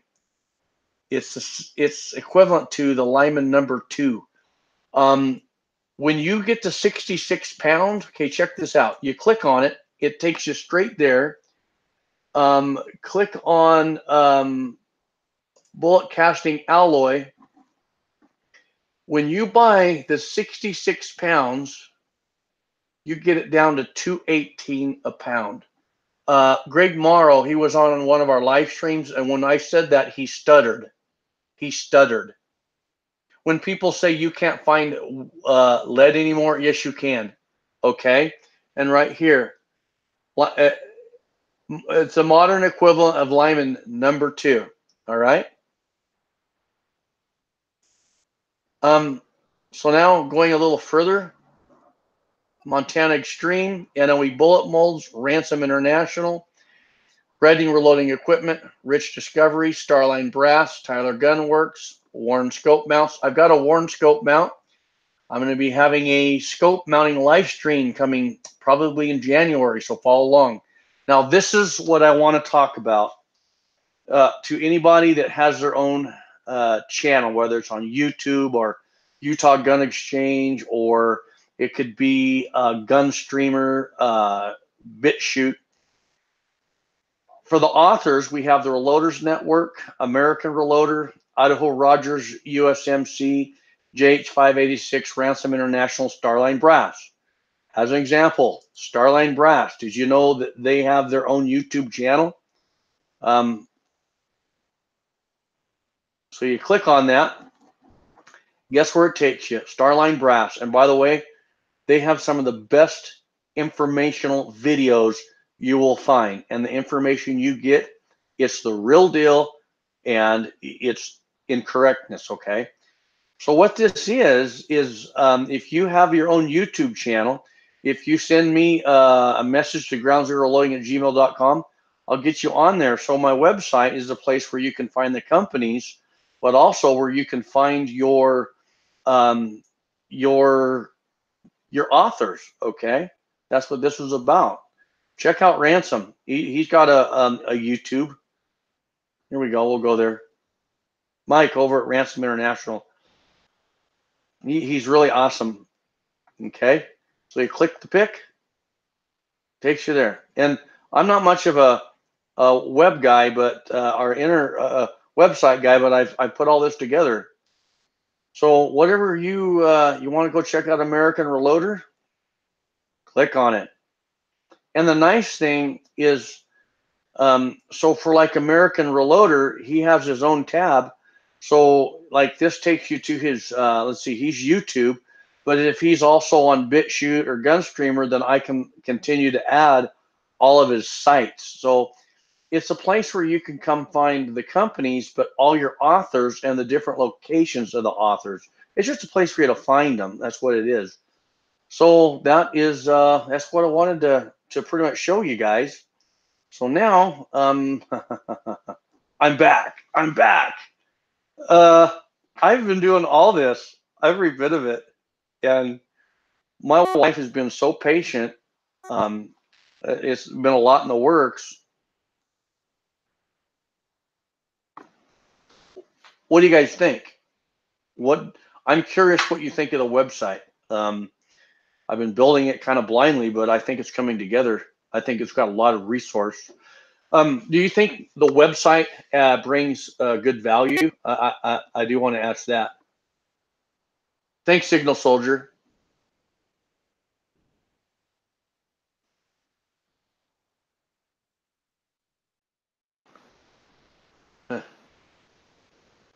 Thank you, Nick. It has taken a lot of patience. Thank you, guys. By the way, I'm going to tell you something else we're working on. Starline Brass has been gracious enough to send cases for the 45 Cowboy load to Nick L. Western Powders is sending him number 2. And Walter Bunning, Nick L., and me are going to have a live stream working up the 45 Cowboy load. So I'm thinking that's going to be in January. We're waiting for Nick to get the powder, and then we're going to do a private live stream so we all understand how it's going to work. And then you'll see the live stream. Basically, the 45 Cowboy, you know, instead of 45 Colt, it's a shorter case. So now powder migration and low density isn't as much of an issue, and it brings in, I'm not going to say it's less recoil, but I'm thinking it's going to be less recoil and built-in accuracy. So Nick and L and Walter Bunning and me, we're all working on that. Nick says, can't wait. I know Nick's revved. He wants to go, but we just don't have everything. Once we do, we'll do a practice live stream, and then we'll be off. And you'll see the actual live stream. And then I'll do an official video that will go out to social media for anyone who wants to load that. It'll be a tutorial video. So I think it'll be good. So I'm pretty much done. We're an hour and 59 minutes into it. And what do you guys want to do? Call it an end? Keep going, open topic. Does someone want to join the panel right now? If you want on the panel, little chit chat, we can do that. We're not in a hurry.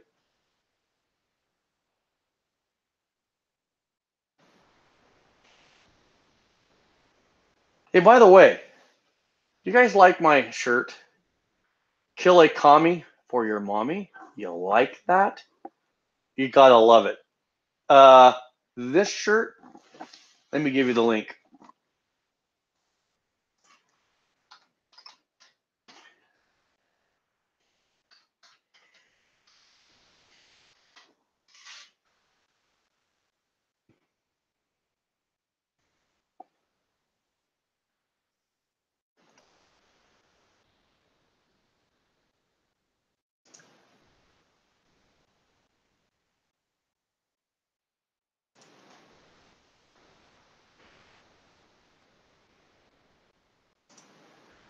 Now I'm going to give you this link, but if you look at all their shirts, they also have this shirt in a gray too.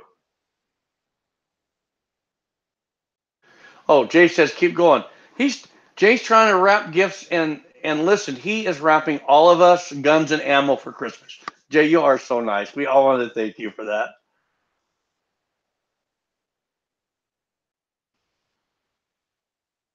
Nick L is shopping at the mall. We're sorry about that, Nick.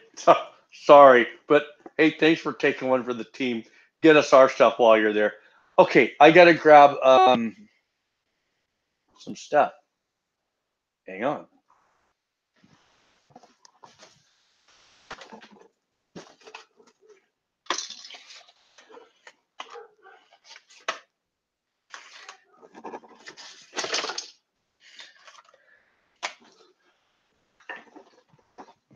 All right.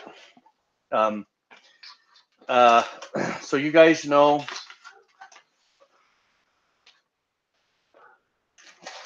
Jay says one off. Yeah, my brother from another mother. Yeah, we're all your brother from another mother, Jay. He says, I'm trying. I got one wrapped and it ripped on the corners and looks bad. You know what? I would call it good personally, but do what you want. Do what you want. So, Palmetto State Armory, they've got their Christmas specials going on. And let me pull this up. I'll give you the link so you can look at it.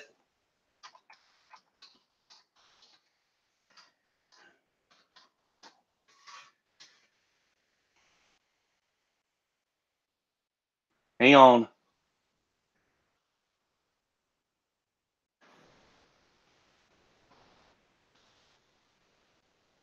All right, guys.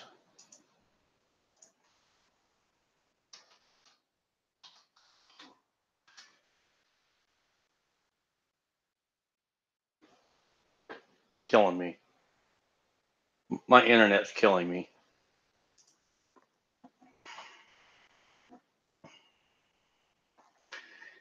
Palmetto State Armory is running some incredible deals. By the way, you can get to them through the website. That's where I'm doing this.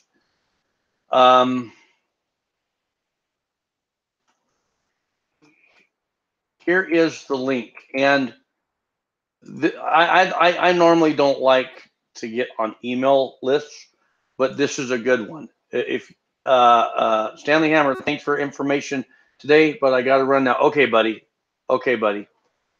Here's the link to Palmetto State Armory. I bought, what do they call it? I'll find it. It's a 16-inch mid-length 5.56 NATO 1.7 twist 8.2 nitride Freedom Rifle kit. Regularly $4.99, on sale $2.99. All you need is your own lower. Well, I've got that lower. Okay.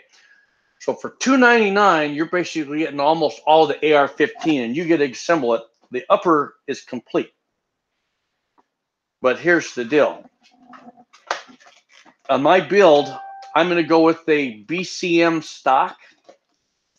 I'm going to go with a BCM hand grip. And after running the BCM charging handle, I went with the ambidextrous charging handle. This thing has zero flex. You can come back and hit that thing. It doesn't flex. It pulls straight back.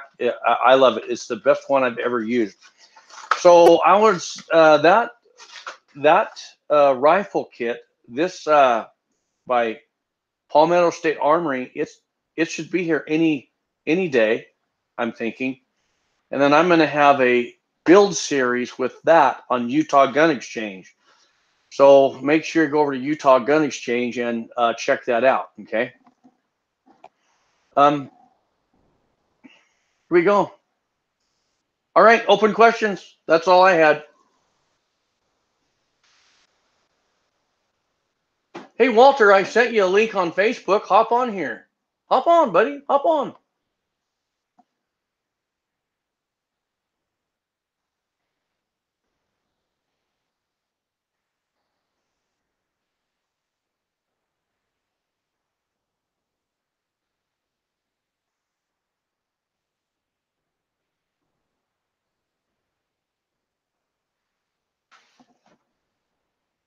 What are you going to talk about? It's not even that late in the day. So did everyone got their Christmas shopping done? I haven't Christmas shopped in years. My wife does it all year long. She's so smart and effective that way. And she buys stuff all year long on sale, and it's all ready to go. Okay, Walter says okay.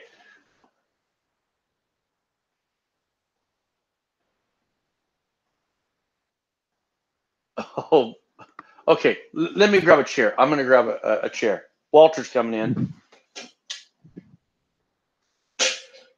Hang on. I'm going to grab a soda.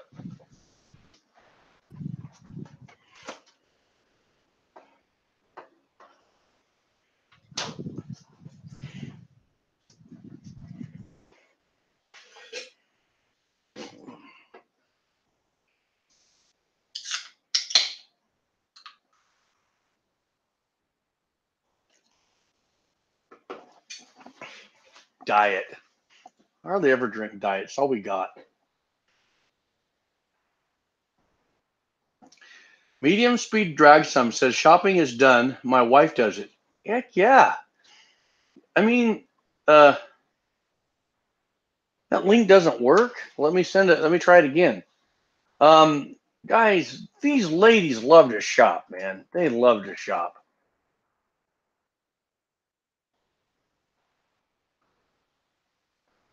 Okay, I'm going to send it through this way. For some reason, it works this way. Here's the link.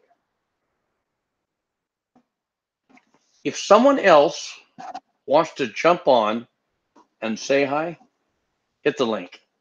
You can be on with Walter and me. Let's do it. Is Eagle Eye Shooting you still on, buddy? Nick L. Come on, Nick.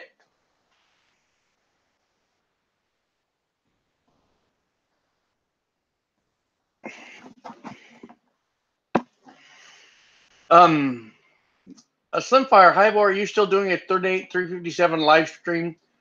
No, but I can.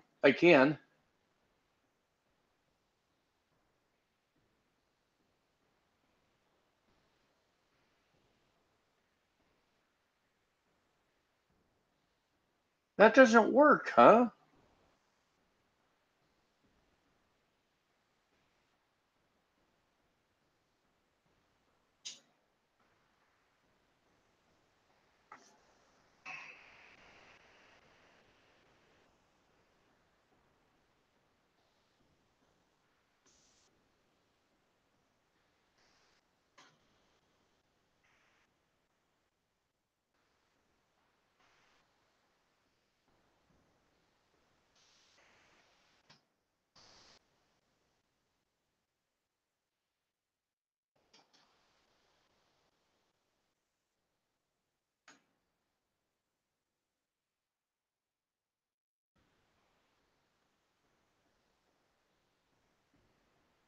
Okay, Walter, I sent it to your email. Try that.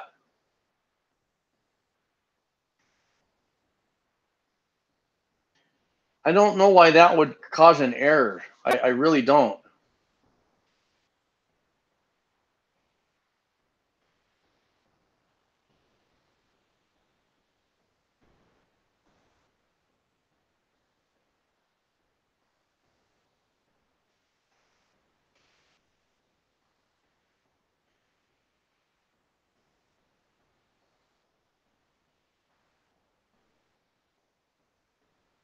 I'm going to try something. Give me just a minute, guys.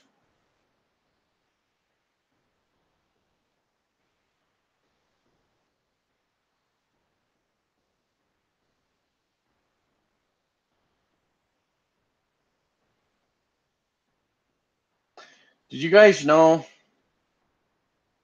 that I have another YouTube channel?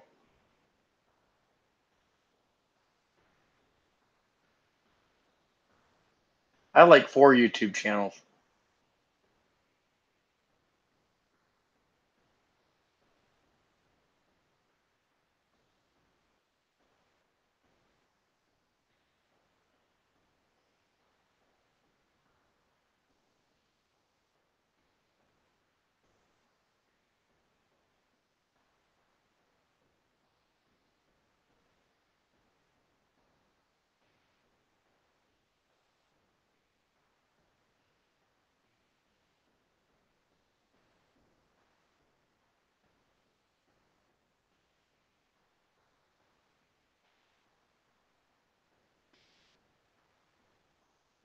Okay, hang on. I'm going to come on my other channel. Other YouTube channel? You got on. How'd you do it? I have like 4 YouTube channels. The email link worked, and for some reason, that link that comes in the other ways, it goes through my mobile browser, and it produced the errors both ways. So anyway, the email link worked. That's a 502 error, isn't it? Yep. I've been getting that on my smartphone with anything like that. I was trying. Another guy sent me a link because he needed help, and it didn't work. So he went to my email and it worked. That's why I was gonna try that off my cell phone. Yeah, I don't know what the deal is with that one. It's happened in the past, and yet in the past, when you've sent me links via Facebook Messenger, it has worked. So I don't get it. Yeah. But anyway, the email worked fine. Yeah, I really do have 4 YouTube channels. Back before YouTube pulled their stunt, I had Small Arms Illustrated, and all that was going to be was videos breaking down firearms and put them together. That's all. The other was I don't know what that was, but YouTube wouldn't work with me. They just was killing it. And then we have one with our family videos. Yeah, pretty boring, stuff. Yeah.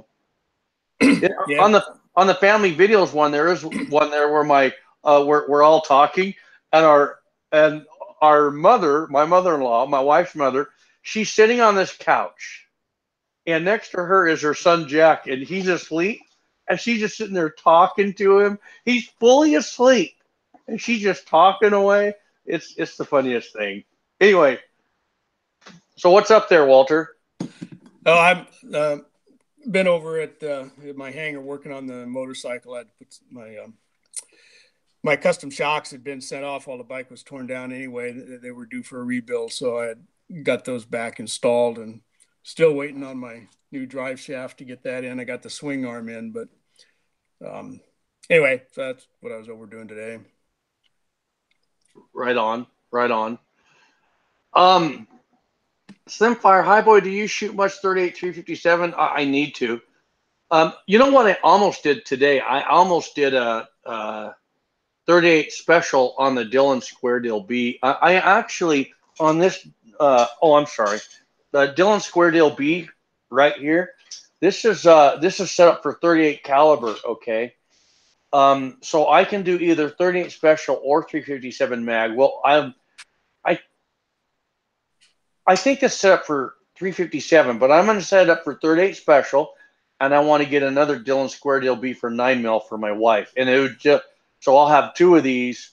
Okay, on the Dillon Square Deal B, how they work is they're not for bottleneck cartridge cases or rifles. They're handgun only. So when you buy a Dillon Square Deal B, I'm not lying. When I ordered this, I ordered it for 357 Magnum. I get it. It's set up for a 158 grain semi-wad cutter, which is what I wanted to load. So I thought, okay, is Dillon, are they telling the truth? I bolted it up. I filled the powder measure, and I got the charge set up, and I just started feeding cases. The cartridge overall length was spot on. I could not believe it. They must have had it set up for that bullet just out of by chance. So I think the most a person would have to do, they had the die for expanding the mouth case was set up perfect. The resize was set up perfect. I think the most someone would have to do is just set the seat depth, but mine was fine. And then they had the roll crimp perfect. So if someone gets this, the only two things you have to really do is set the whatever powder charge you want and your seat depth. That's all. And so I want to get one in 9mm for my wife, and just that's all will be set up for. And then I think I'd like to show her how to run it, and I think she'd have a blast. Really. Oh yeah. I know she'd get into that real quick, especially if she had one that was all hers, and then she could decorate it all up with little flower stickers. Well, yeah.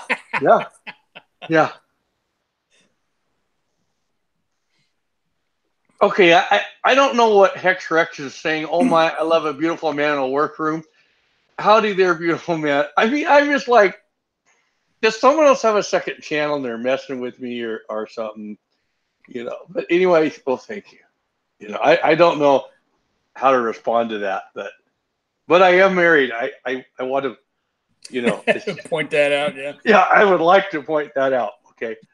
Now, I'm not saying this guy's going that way. I'm just saying, hey, welcome, Hex Rex. Welcome. Gotta have fun anyway. I shoot quite a bit of 38 and 357. But in fact, what's today? Sunday, Thursday, I shot a whole bunch of 38 and 357, along with some 44. Had a good day at the range. Shooting it out of my Ruger GP 100. I like that pistol. I've got two of them. In fact, I got one in blue and one in stainless. They're great revolvers. What are the barrel lengths? They're both 6. And both of them have had the triggers worked on a bit, and I replaced the hammer springs in both of them as well. So they're both have real nice action. They're all polished up. I love the revolvers. They're great. Accurate as all get out. If I do my end.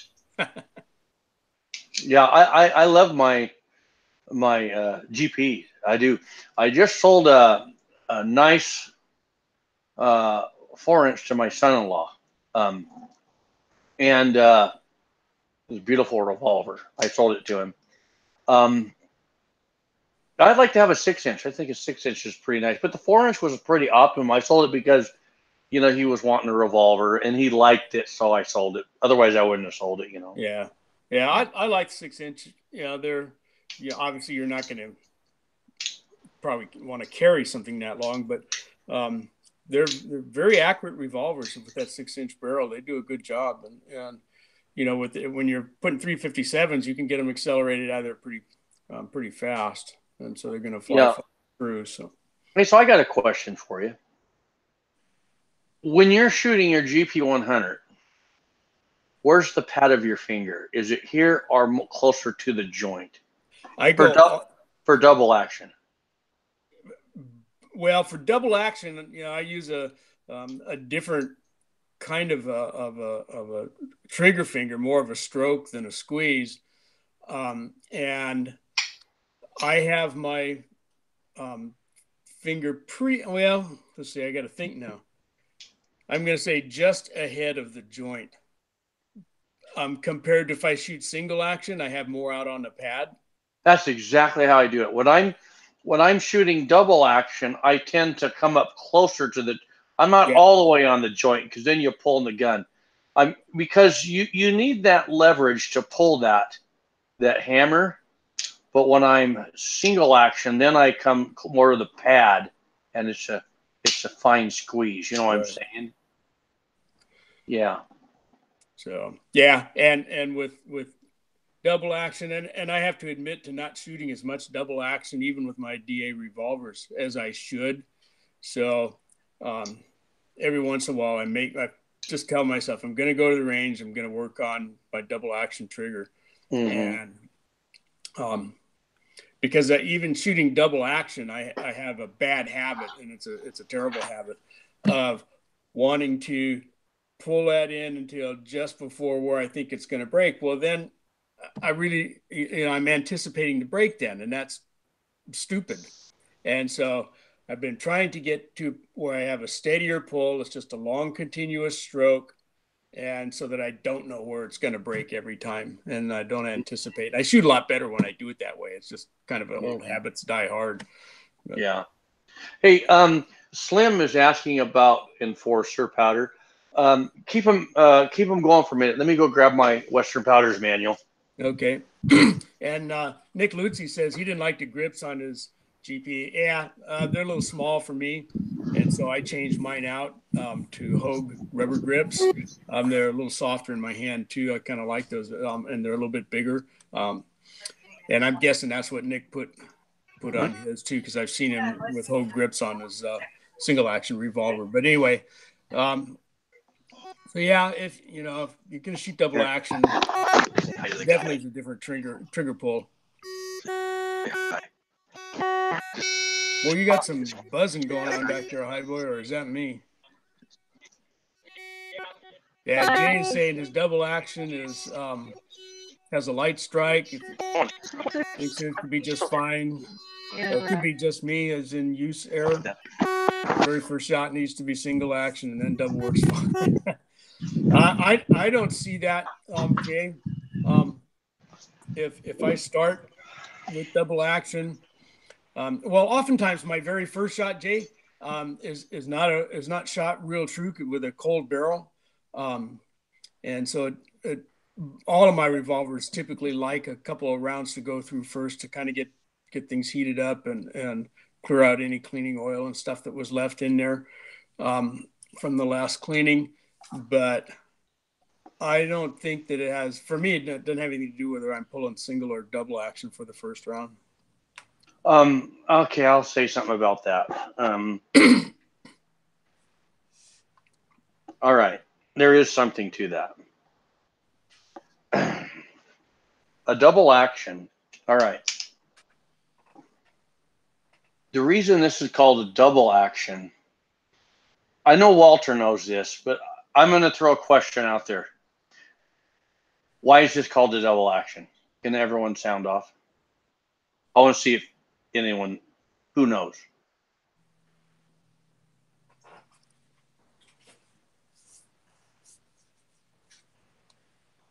Why is a single action called a single action? Let me grab a single action.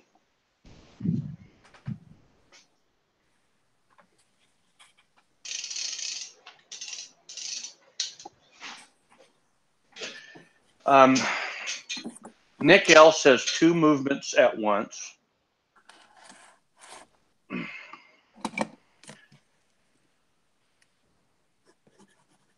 Well, if that were true, there's 2 movements at once.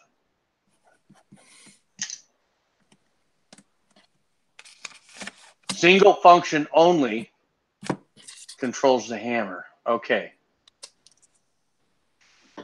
A double action is a double action. Always check your guns, guys.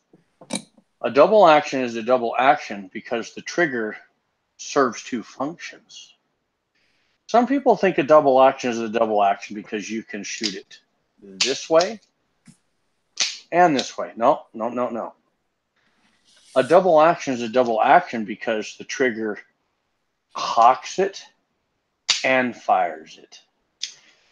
On a single action, it's a single action because the trigger can only fire it. That trigger cannot cock it. Okay, that is why a double action is called a double action. Okay. Now, if you go changing springs on a double action or single action revolver, well, let's talk about a double action. The spring will always perform the best under cocking it in the single action mode. Why? It's because you pulled it all the way back, and now when you pull that trigger, it's got the full gamut to get its inertia up or its speed to pop the primer. But if you put too light of a spring, just because it will pop the primer single action does not mean it will pop it in double. So he says, let's examine what he says. My double action has a light strike. I think mine could just be me as in user error.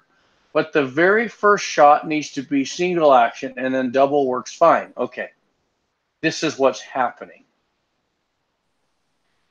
His single or his double action, that spring is borderline of being able to fire the primer and not. On his first pull of the trigger, he's kind of relaxed, and then he's got recoil. So under double action load, that first one, it might not click it, but then after that, he starts jerking on it harder. And so I think that's what's happening is you need a heavier spring. And so the telltale sign of if a spring works is does it always work in double action mode? Because in double action, okay, single action, you pull the hammer all the way back before it breaks. Double action, once it bumps over, that hammer falls. So see, that hammer's ready to fall, but I can still pull it back. Watch this, watch. See that hammer? That's where that hammer falls. But now watch, watch, watch.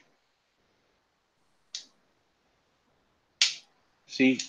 So your single action, the hammer has more swing put in it. Double action doesn't. But I wonder about about what you said about maybe he's pulling the trigger harder after those first round or two.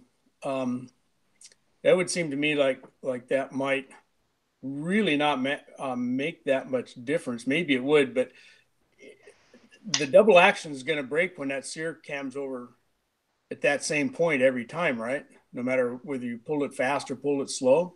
Yeah, but I kind of wonder if the inertia from the gun, you know Oh, what I'm, what not what his finger's doing, but just the total. In other words, that first pull, nothing's really happening, but then he cocks it, and wham, and now he's got this whole gun inertia thing going on, and now that's just enough that the primer will pop. That's just because I've experienced that. What he just said, I totally experienced that. Yeah, and it could, well, yeah, it could very well be that's what's producing. But in any case, hammer spring's a little too light, and should probably be changed out for a slightly heavier spring. When I change the springs out in my GPs, I actually wanted a little bit lighter spring, and the outfit, which I think was Wolf that I got the spring kit from, you get several springs, and you just got to kind of try them. And the first one that I put in was too light, and it would not, about every third round, it wouldn't detonate the primer, either in single or double action. So I worked back up and got the lightest spring that would still function properly. And I think that was, I think they gave you like 4 springs in that kit. That you could try. And I was able to lighten it up just a little bit, and it makes the double action pull a little bit lighter, and so therefore a little bit smoother. But in his case, I agree with you. Probably needs a little bit heavier spring. Hey Jay, I do have a question for you. Making sure your gun's not loaded. When you cock it, push on the hammer and tell me if it drops. Tell me if it does that. Sometimes someone will do an at-home action job, and they'll work on that sear, and you can trip it. So sometimes if that's tripping prematurely, it won't necessarily trip on single action, but on double action, it could be falling prematurely, so it doesn't have enough oomph to hit that. And if someone changes the primer out, those two combinations, that will cause that. In my mind, that's how I see that. Yeah, I think you're probably right on. And Jay says that this happens both with factory and his own loads. Mm-hmm. Okay, so it's an older revolver from '71, and it could be it's got a lot of rounds to it. Maybe that hammer spring's just getting a little bit weak. But yeah, and when those things happen, it's pretty easy to blame our reloads for it. And that's kind of when I have an issue like that, I say, what did I do wrong with these reloads? You know, they're not going off, or whatever it is. But I don't think since it's happening with both factory and the reloads, it would tell me that it's not a loading issue, and it's not an issue with whatever primers you're using, although that could be a factor in some cases, but not in this case, sounds like. One thing, let's say you run Federal primers. Federals are the softer. And let's say it pops all those, but then it doesn't pop the CCIs. Right. He's saying his hammer holds, so that's a very good thing. That's a very good thing. So if that's the case, more than likely put a heavier spring in it and you're good to go. So I got a question for Slimfire. Are you talking 38 Special or 357 Magnum? I have my Western Patterns hand loading guide out, and actually, if you go to Western, let me look here. Let me get the link.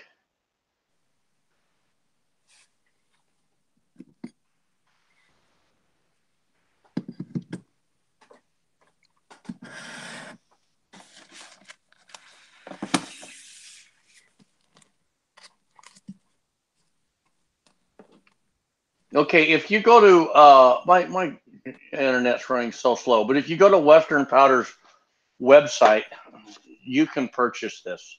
Their hand loading guide. how their hand loading guide works, as an example, let's say you have your Sierra. Sierra has their bullets with everyone's powder. Well, what this is their powder with everyone's bullets, or most everyone's. So as an example, under 357 Magnum, they're going to have ram shot zip. They're going to have their Solo 1000 by Accurate. Their number 2, which is what Nick's waiting on. He's waiting on some number 2. Then they have the True Blue by Ramshot, number 5, number 7. Okay, Nick, we'll see you, buddy. See you, Nick. So I'm going to say something about the Ramshot Enforcer, and I'm going to bring another powder up. This number 11 FS. FS stands for flash suppressed. Don't get the word suppressed confused with none or delete. You're going to have flash. You're going to have a lot less flash. So I'm working with this right now, actually, in this Ruger right here. With this in the indoor range, I ran this against another powder, and I came home and put it in really, really slow motion. I was really impressed with how low of a flash signature that this powder puts off. And I'm going to try and get it put on video. It's really kind of hard to do. But what I'm getting at is if this wasn't so good at that, that will be my next powder in line for my Magnums. This is a really good powder. And so I think that, yeah, so Slim's saying 357 Magnum, way to go. Good powder, very good powder. Now, for 357 Magnum, under the Enforcer, this range is showing a 125 grain bullet all the way up through the 187 laser cast bullet. Okay, I think that's laser cast. Definitely the 170 grain spear. For the number 11, for 357 Magnum, for your number 11,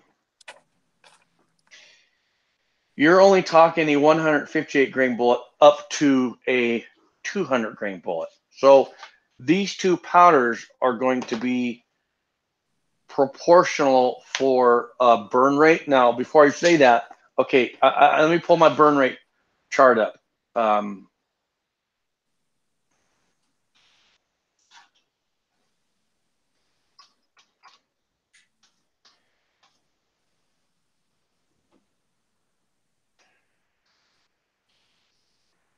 many people we have on, Walter?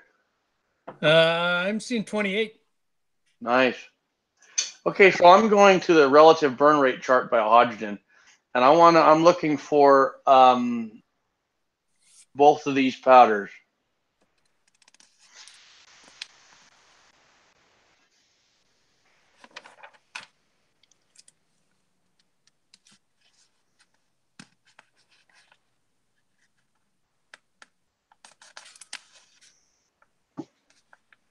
If anybody can find the positions of these powders on any burn rate chart, would you post it?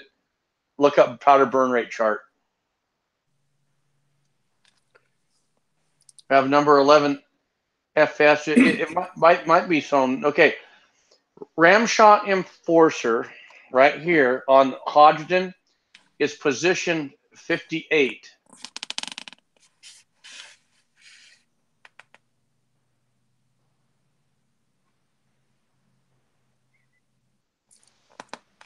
Western Powders doesn't have a chart in the back of their manual. Well, that's a very good question. I was hoping I could just pull it up quickly that way. Page 483.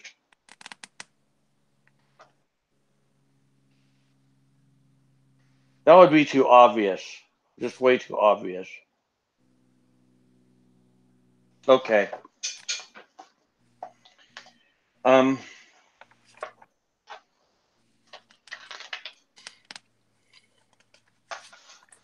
Yeah.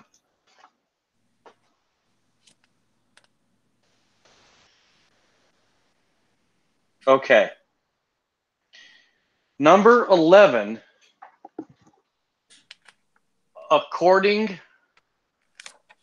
to Western Powders, is a slower burning powder by one position. And that kind of explains the point that I'm about to say. Actually, it's a great point. I kind of feel like working with both these powders, they're very closely matched. They're very close competitors. But this being a little bit slower burning, the number 11, it handles the heavier bullets a little better. Like I say, this here, this Enforcer, you're talking 125 grain bullet up to 187. That's through Western Powders. Whereas this number 11, it's a little heavier bullet. I like this number 11 for my 44 mag. I'm telling you, it's ripping. It is ripping. That's all I got to tell you. And for the amount of powder I'm putting in there and the flash I'm getting, it's amazing.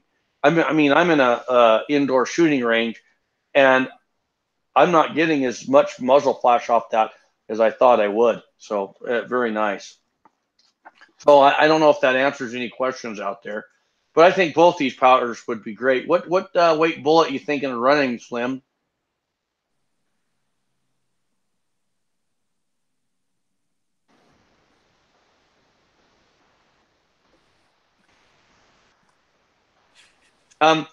If you go to their website, tell them High Boy sent you. I believe they still have their small one they can send you. It's got all their load data. Just go there, tell them High Boy sent you, and request that load data, and I bet they'll send it. They won't send the big book, but they'll send the little one, and it's got good instructional in there too.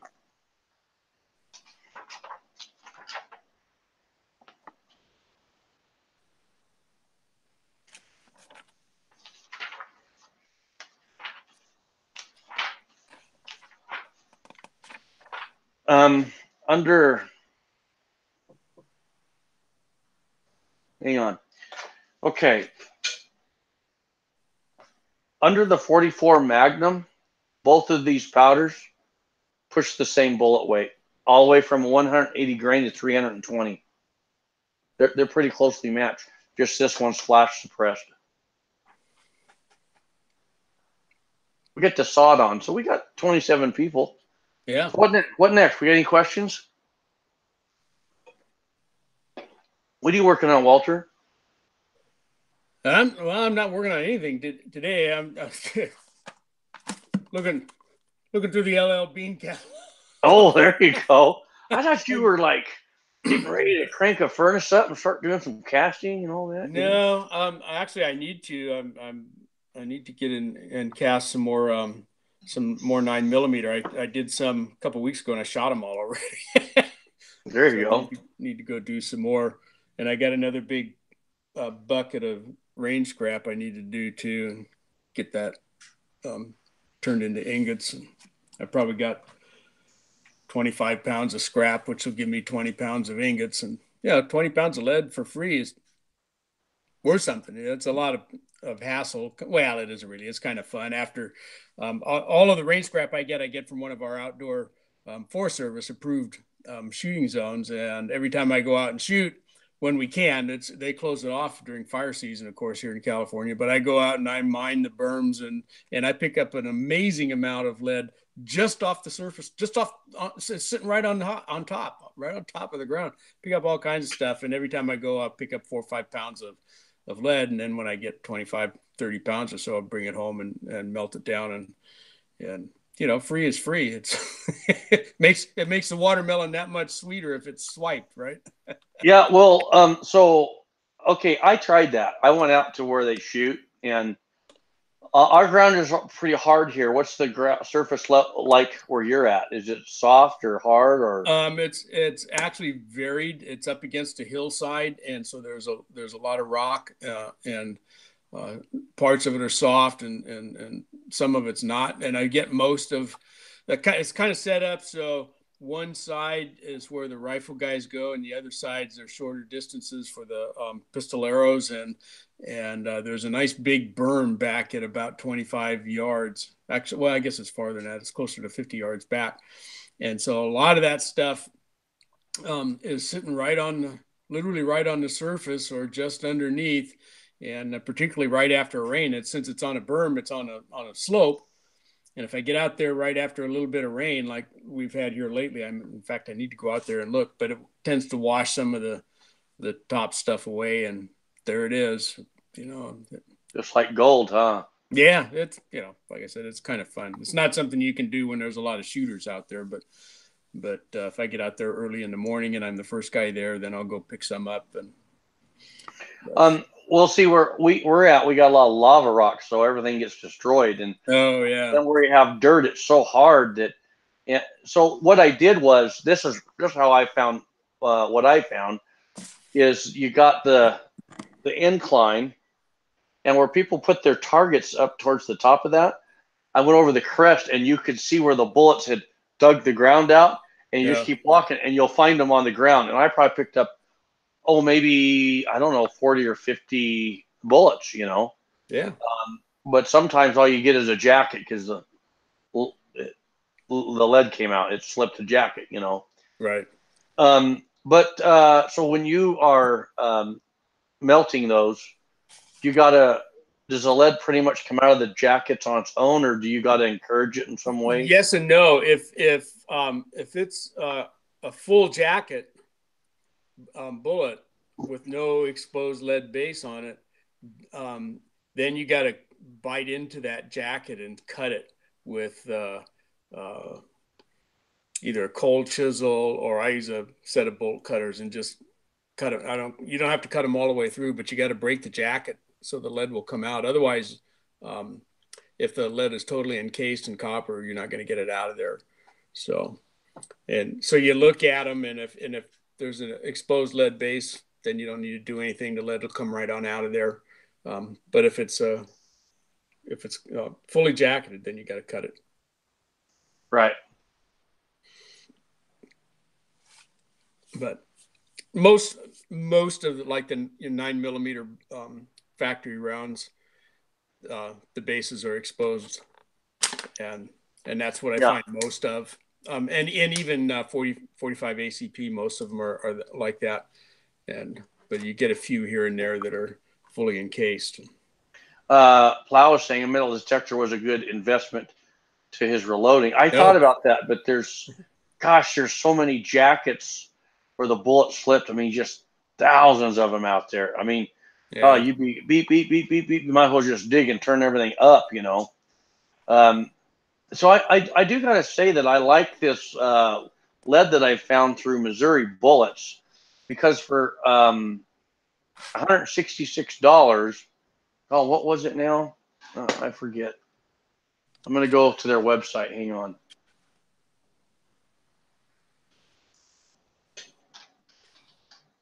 And then I got a question for you. We're going to talk a little casting here. I'll share the link so everyone can see what I'm looking at. Here's the link, the exact link. Oh no. My channel is barely hanging on. I think my internet's slow. Must be that cold weather you guys have been having up there. It's very cold. It's cold in my garage right now. Okay. Here's where I'm looking right now. That was that. They're calling it a modern equivalent of Lyman No. 2 casting alloy. So 66 pounds for $143. I actually think that's a good deal. What do you think? That's under $2 a pound. No, a little over $2 a pound. That's 218. But 218 a pound. Yeah, that's not bad. If you use the code 76 Highboy, you get 5% off. Yeah. I don't like to pay more than $2 a pound if I don't have to. And I've got a bunch of lead. I shouldn't buy any more lead. I probably got 400 or 500 pounds sitting here, but maybe more than that. I don't even know.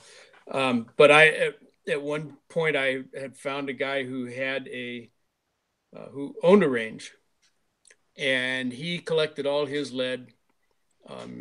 And I think he's since sold it. But anyway, he would melt it himself in huge batches, and then turn it into ingots. And he was selling it back then for like $1.15 a pound shipped.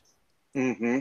And so it was range scrap lead, and it would come in around BHN 10 or 12. It was a little different every time.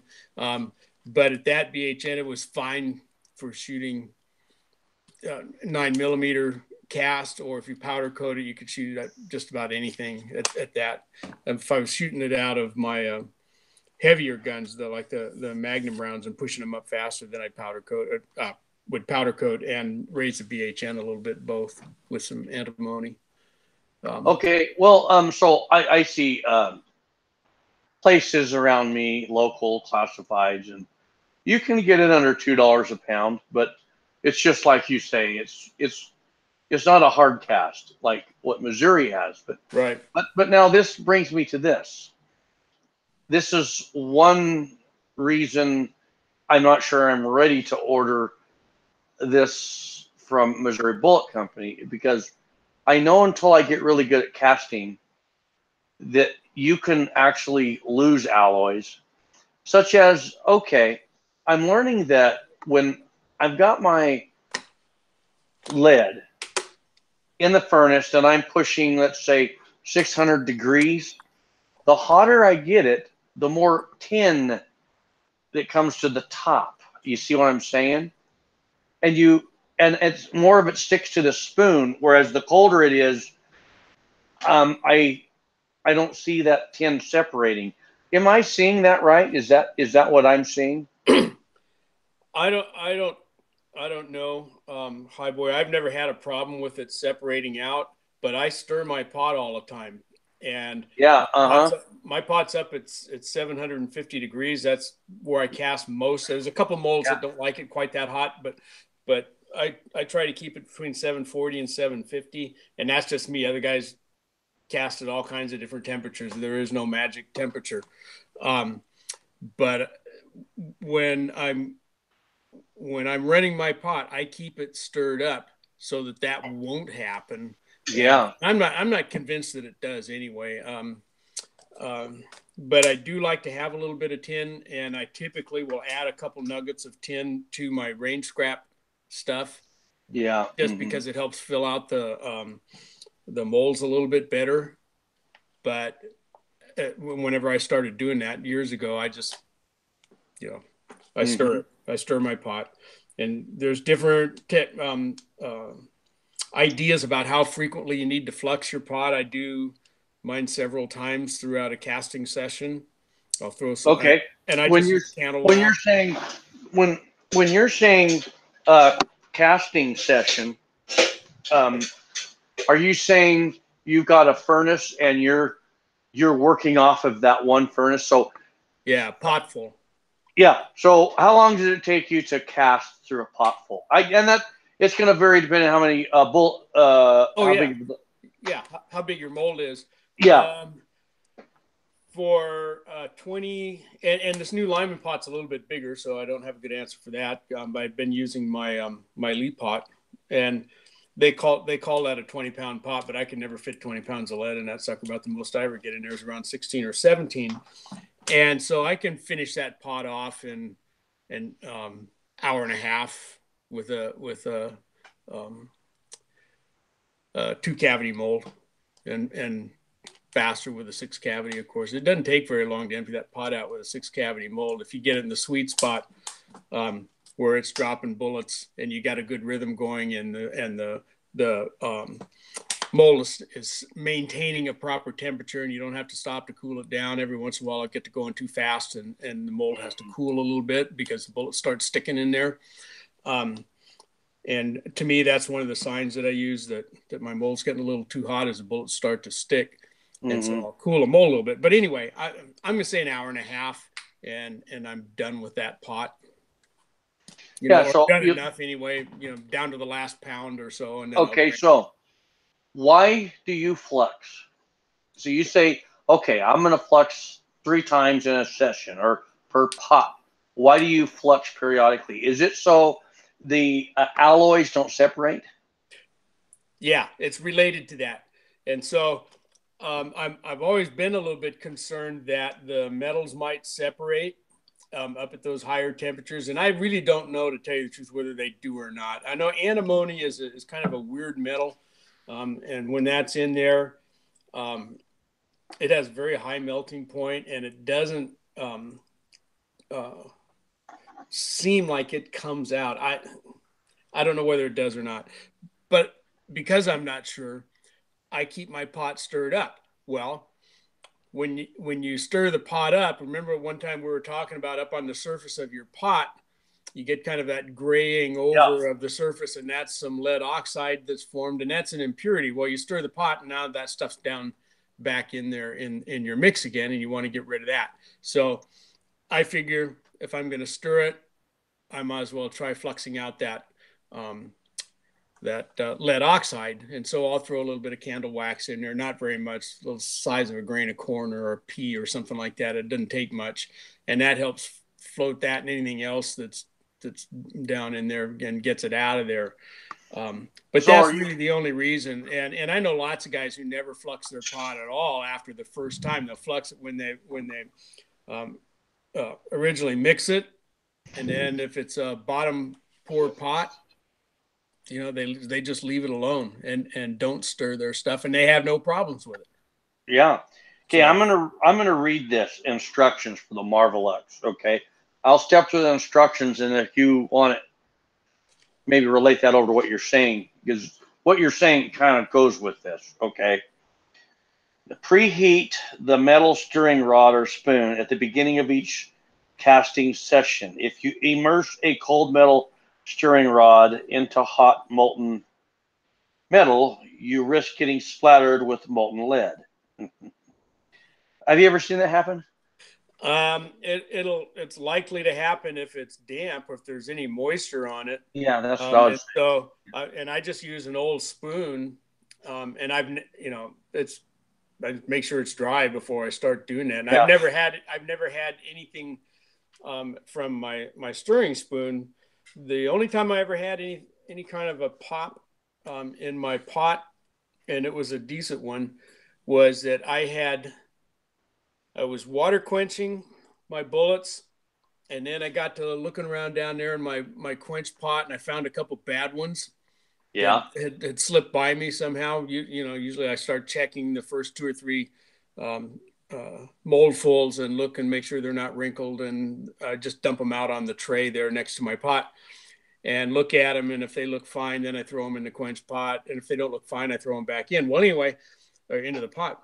But I had found a couple in there that were in the quench pot that looked bad. So I pulled them out, set them up on my tray, and I kind of wiped them off. I'm looking at them. Anyway, I set them on the tray, and then I had some other bullets there that were dry, and I gathered them up in my spoon, back in, boom, Mount Vesuvius. So I never made that mistake again, but never had it happen with just my spoon. You were talking a few minutes ago about stuff sticking to your spoon. Once that spoon gets hot, nothing should stick to it. No tin, no lead or anything if it's the right temperature. I was running at 780, and every time I pulled the spoon out, you had stuff on it?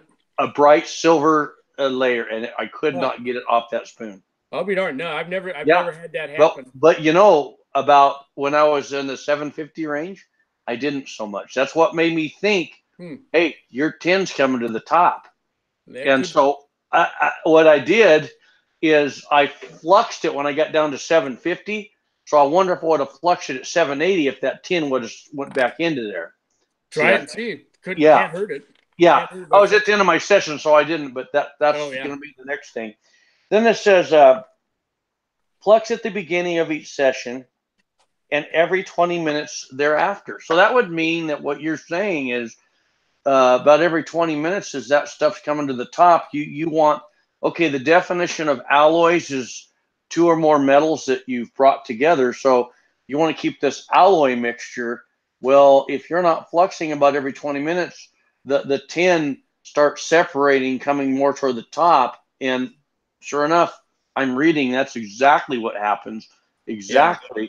So, and the hotter you make that, the more so it's going to happen. So that flux, it's going to keep the alloys more even through this. So as you're bottom pouring, you're getting evenness. And so if I get this lead from Missouri Bullet, I want to make sure that I'm doing a good job and not causing that.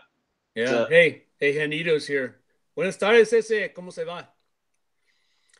But yeah, and with the mixing and trying to keep your alloy going and keeping it uniform, when I first started casting, I noticed not a big issue, but I was concerned that my bullets when they'd cool off and I'd weigh them, that I was getting a kind of a bigger spread than I liked as far as weights went. And at that time I wouldn't stir my pot at all. I'd flux to begin with and just draw off the bottom until I was done. And that was also way before I started worrying about my pot temperature, maintaining at a uniform level. Mm-hmm. And so I did 2 things. One is I started stirring my pot and keeping it mixed up. And then I went to a little bit better temperature control. And I found that gives me a lot more uniform casting session as far as bullet weights go, and not a little bit more uniform, a lot more uniform. Where mm-hmm. I was previously with a 240 grain bullet, I was getting 6, 7, 8 grain spread, and now I'm getting 2, 3 grain spread, which is acceptable to me anyway. That's awesome. Yeah. Well, very good. Well, what do you think? Think we'll bring this live stream to an end? I think a lot of guys saying they're getting snow out there. Plow's got snow. Slimfire's got snow. I wish we get snow, then it would warm up. It's just been cold. Yeah.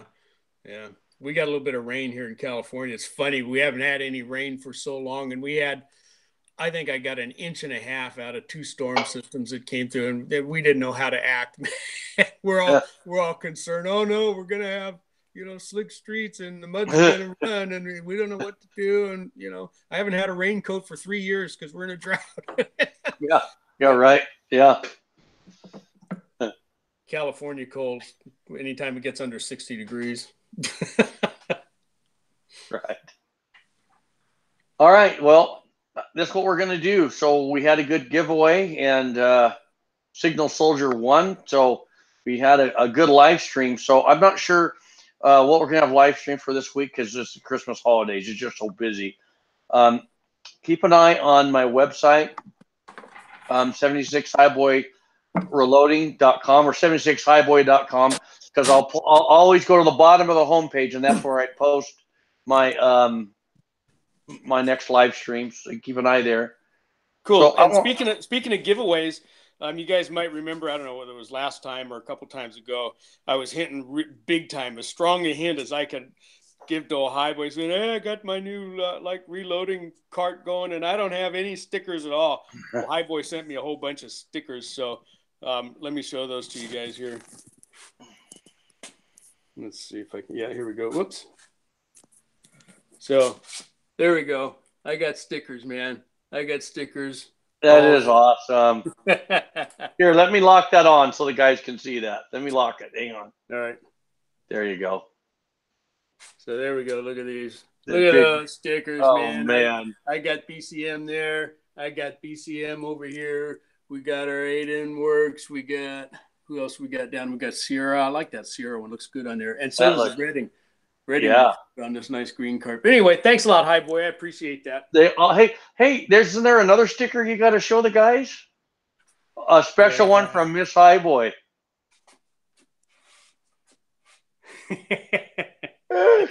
She put in a bunch of flower stickers. She put in a bunch of flowers. Yeah, so I'm sticking them on all my presses. Each one of my presses going to get a flower from Mrs. High Boy. She was all running to her little sticker collection for you, and she was all excited. And she said, "I can't wait till he gets this." Well, when I got the envelope, I'm pulling these and go, wow, look at all these. Look at it, cool. This nice big Ruger one, and there's a couple BCMs and some inline fabs that are on there. And then I get these flowers and I go, what is he thinking? What are they? you had to get rid of your flowers or what? And then he fessed up and said, no, Mrs. Highboy put those in. I ought to start putting the flowers in with everyone's. Hey, they are kind of cool. Their wives could have flowers, you know? Think of your wives. Yeah. Just so you don't put them on the grip of your 1911. It just doesn't look right at the range, guys. No, that's gonna happen. We would advise against that. Right. All right. So here's the deal. I want everybody to type the word cast bullet, and I'll call you out. All right. I want to thank everyone. We got 28 on. It's been a pretty good live stream. Pretty good. Good info. Walter Bunny is out. Look at that. I can't even spell cast bullet. Case your bullets. JJDW's out. One off is out. You're all awesome. Corey Wagner's a new guy, everyone. Welcome, Corey Wagner. Oh, hi, Corey. Corey's out. Plow's out. Juanito is out. Good to see you, buddy. Really good to see you. Signal Soldier, he was our winner of our good giveaway today. Oh, good. Yeah, and I'm I get the monthly Dylan catalog. I'm gonna start putting that in every month for a giveaway. Kenneth Hayes, good to see you, buddy. Cast bullet, I like that. Kenneth is out.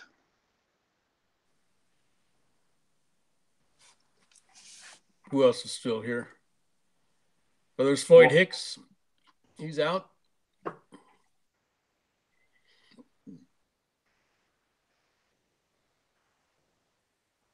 Slim Fire's out. Let's see. Reloader 762 is out.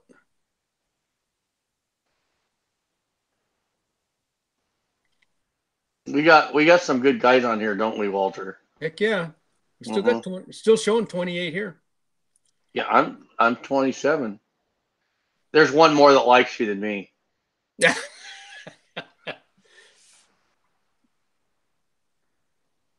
I think there's a lot of people got up and they're getting their dessert and they're missing that. Yeah. I'm guilty of that too. Turn it on the chat and then go do something else and listening to it as I go. Wow. I'm just teasing. I'm still here. Good way to tease, actually. That's funny. Yeah. So, okay. That's it. We're going to go ahead and I think my wife's got dinner cooking and we're going to go in and enjoy the rest of the night. Walter, you want to put something together for, hey, you want to do a Tuesday live stream on casting? I've been reading and I want to develop more on what we just talked about and just casting. Are you okay with that? I got to check here. I think I got, if it could be Tuesday evening, like at 5 your time or something like that, I could probably do it. What do you got going Tuesday? I mean, you got plans Tuesday, is that it? Yeah, for daytime, we're going to be doing some more work on the motorbike. Oh, I got you. Well, what if we went later than that, though? Yeah. Oh, yeah. Let's go 6 o'clock Mountain Time. Yeah, okay.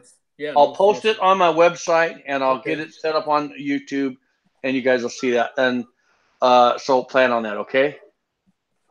All right. 6 Mountain. Mm-hmm. Got it. I'm writing it down. Yeah, and I'll put it on the website right after this. So there we go. Okay, we'll have a good live stream. The bullet casting, I think it's going to be great. I really do. So, all right. There's so much to talk about. So. Yeah. Okay, here we go. We're out in 3, 2, 1. We'll see you guys on the next live stream.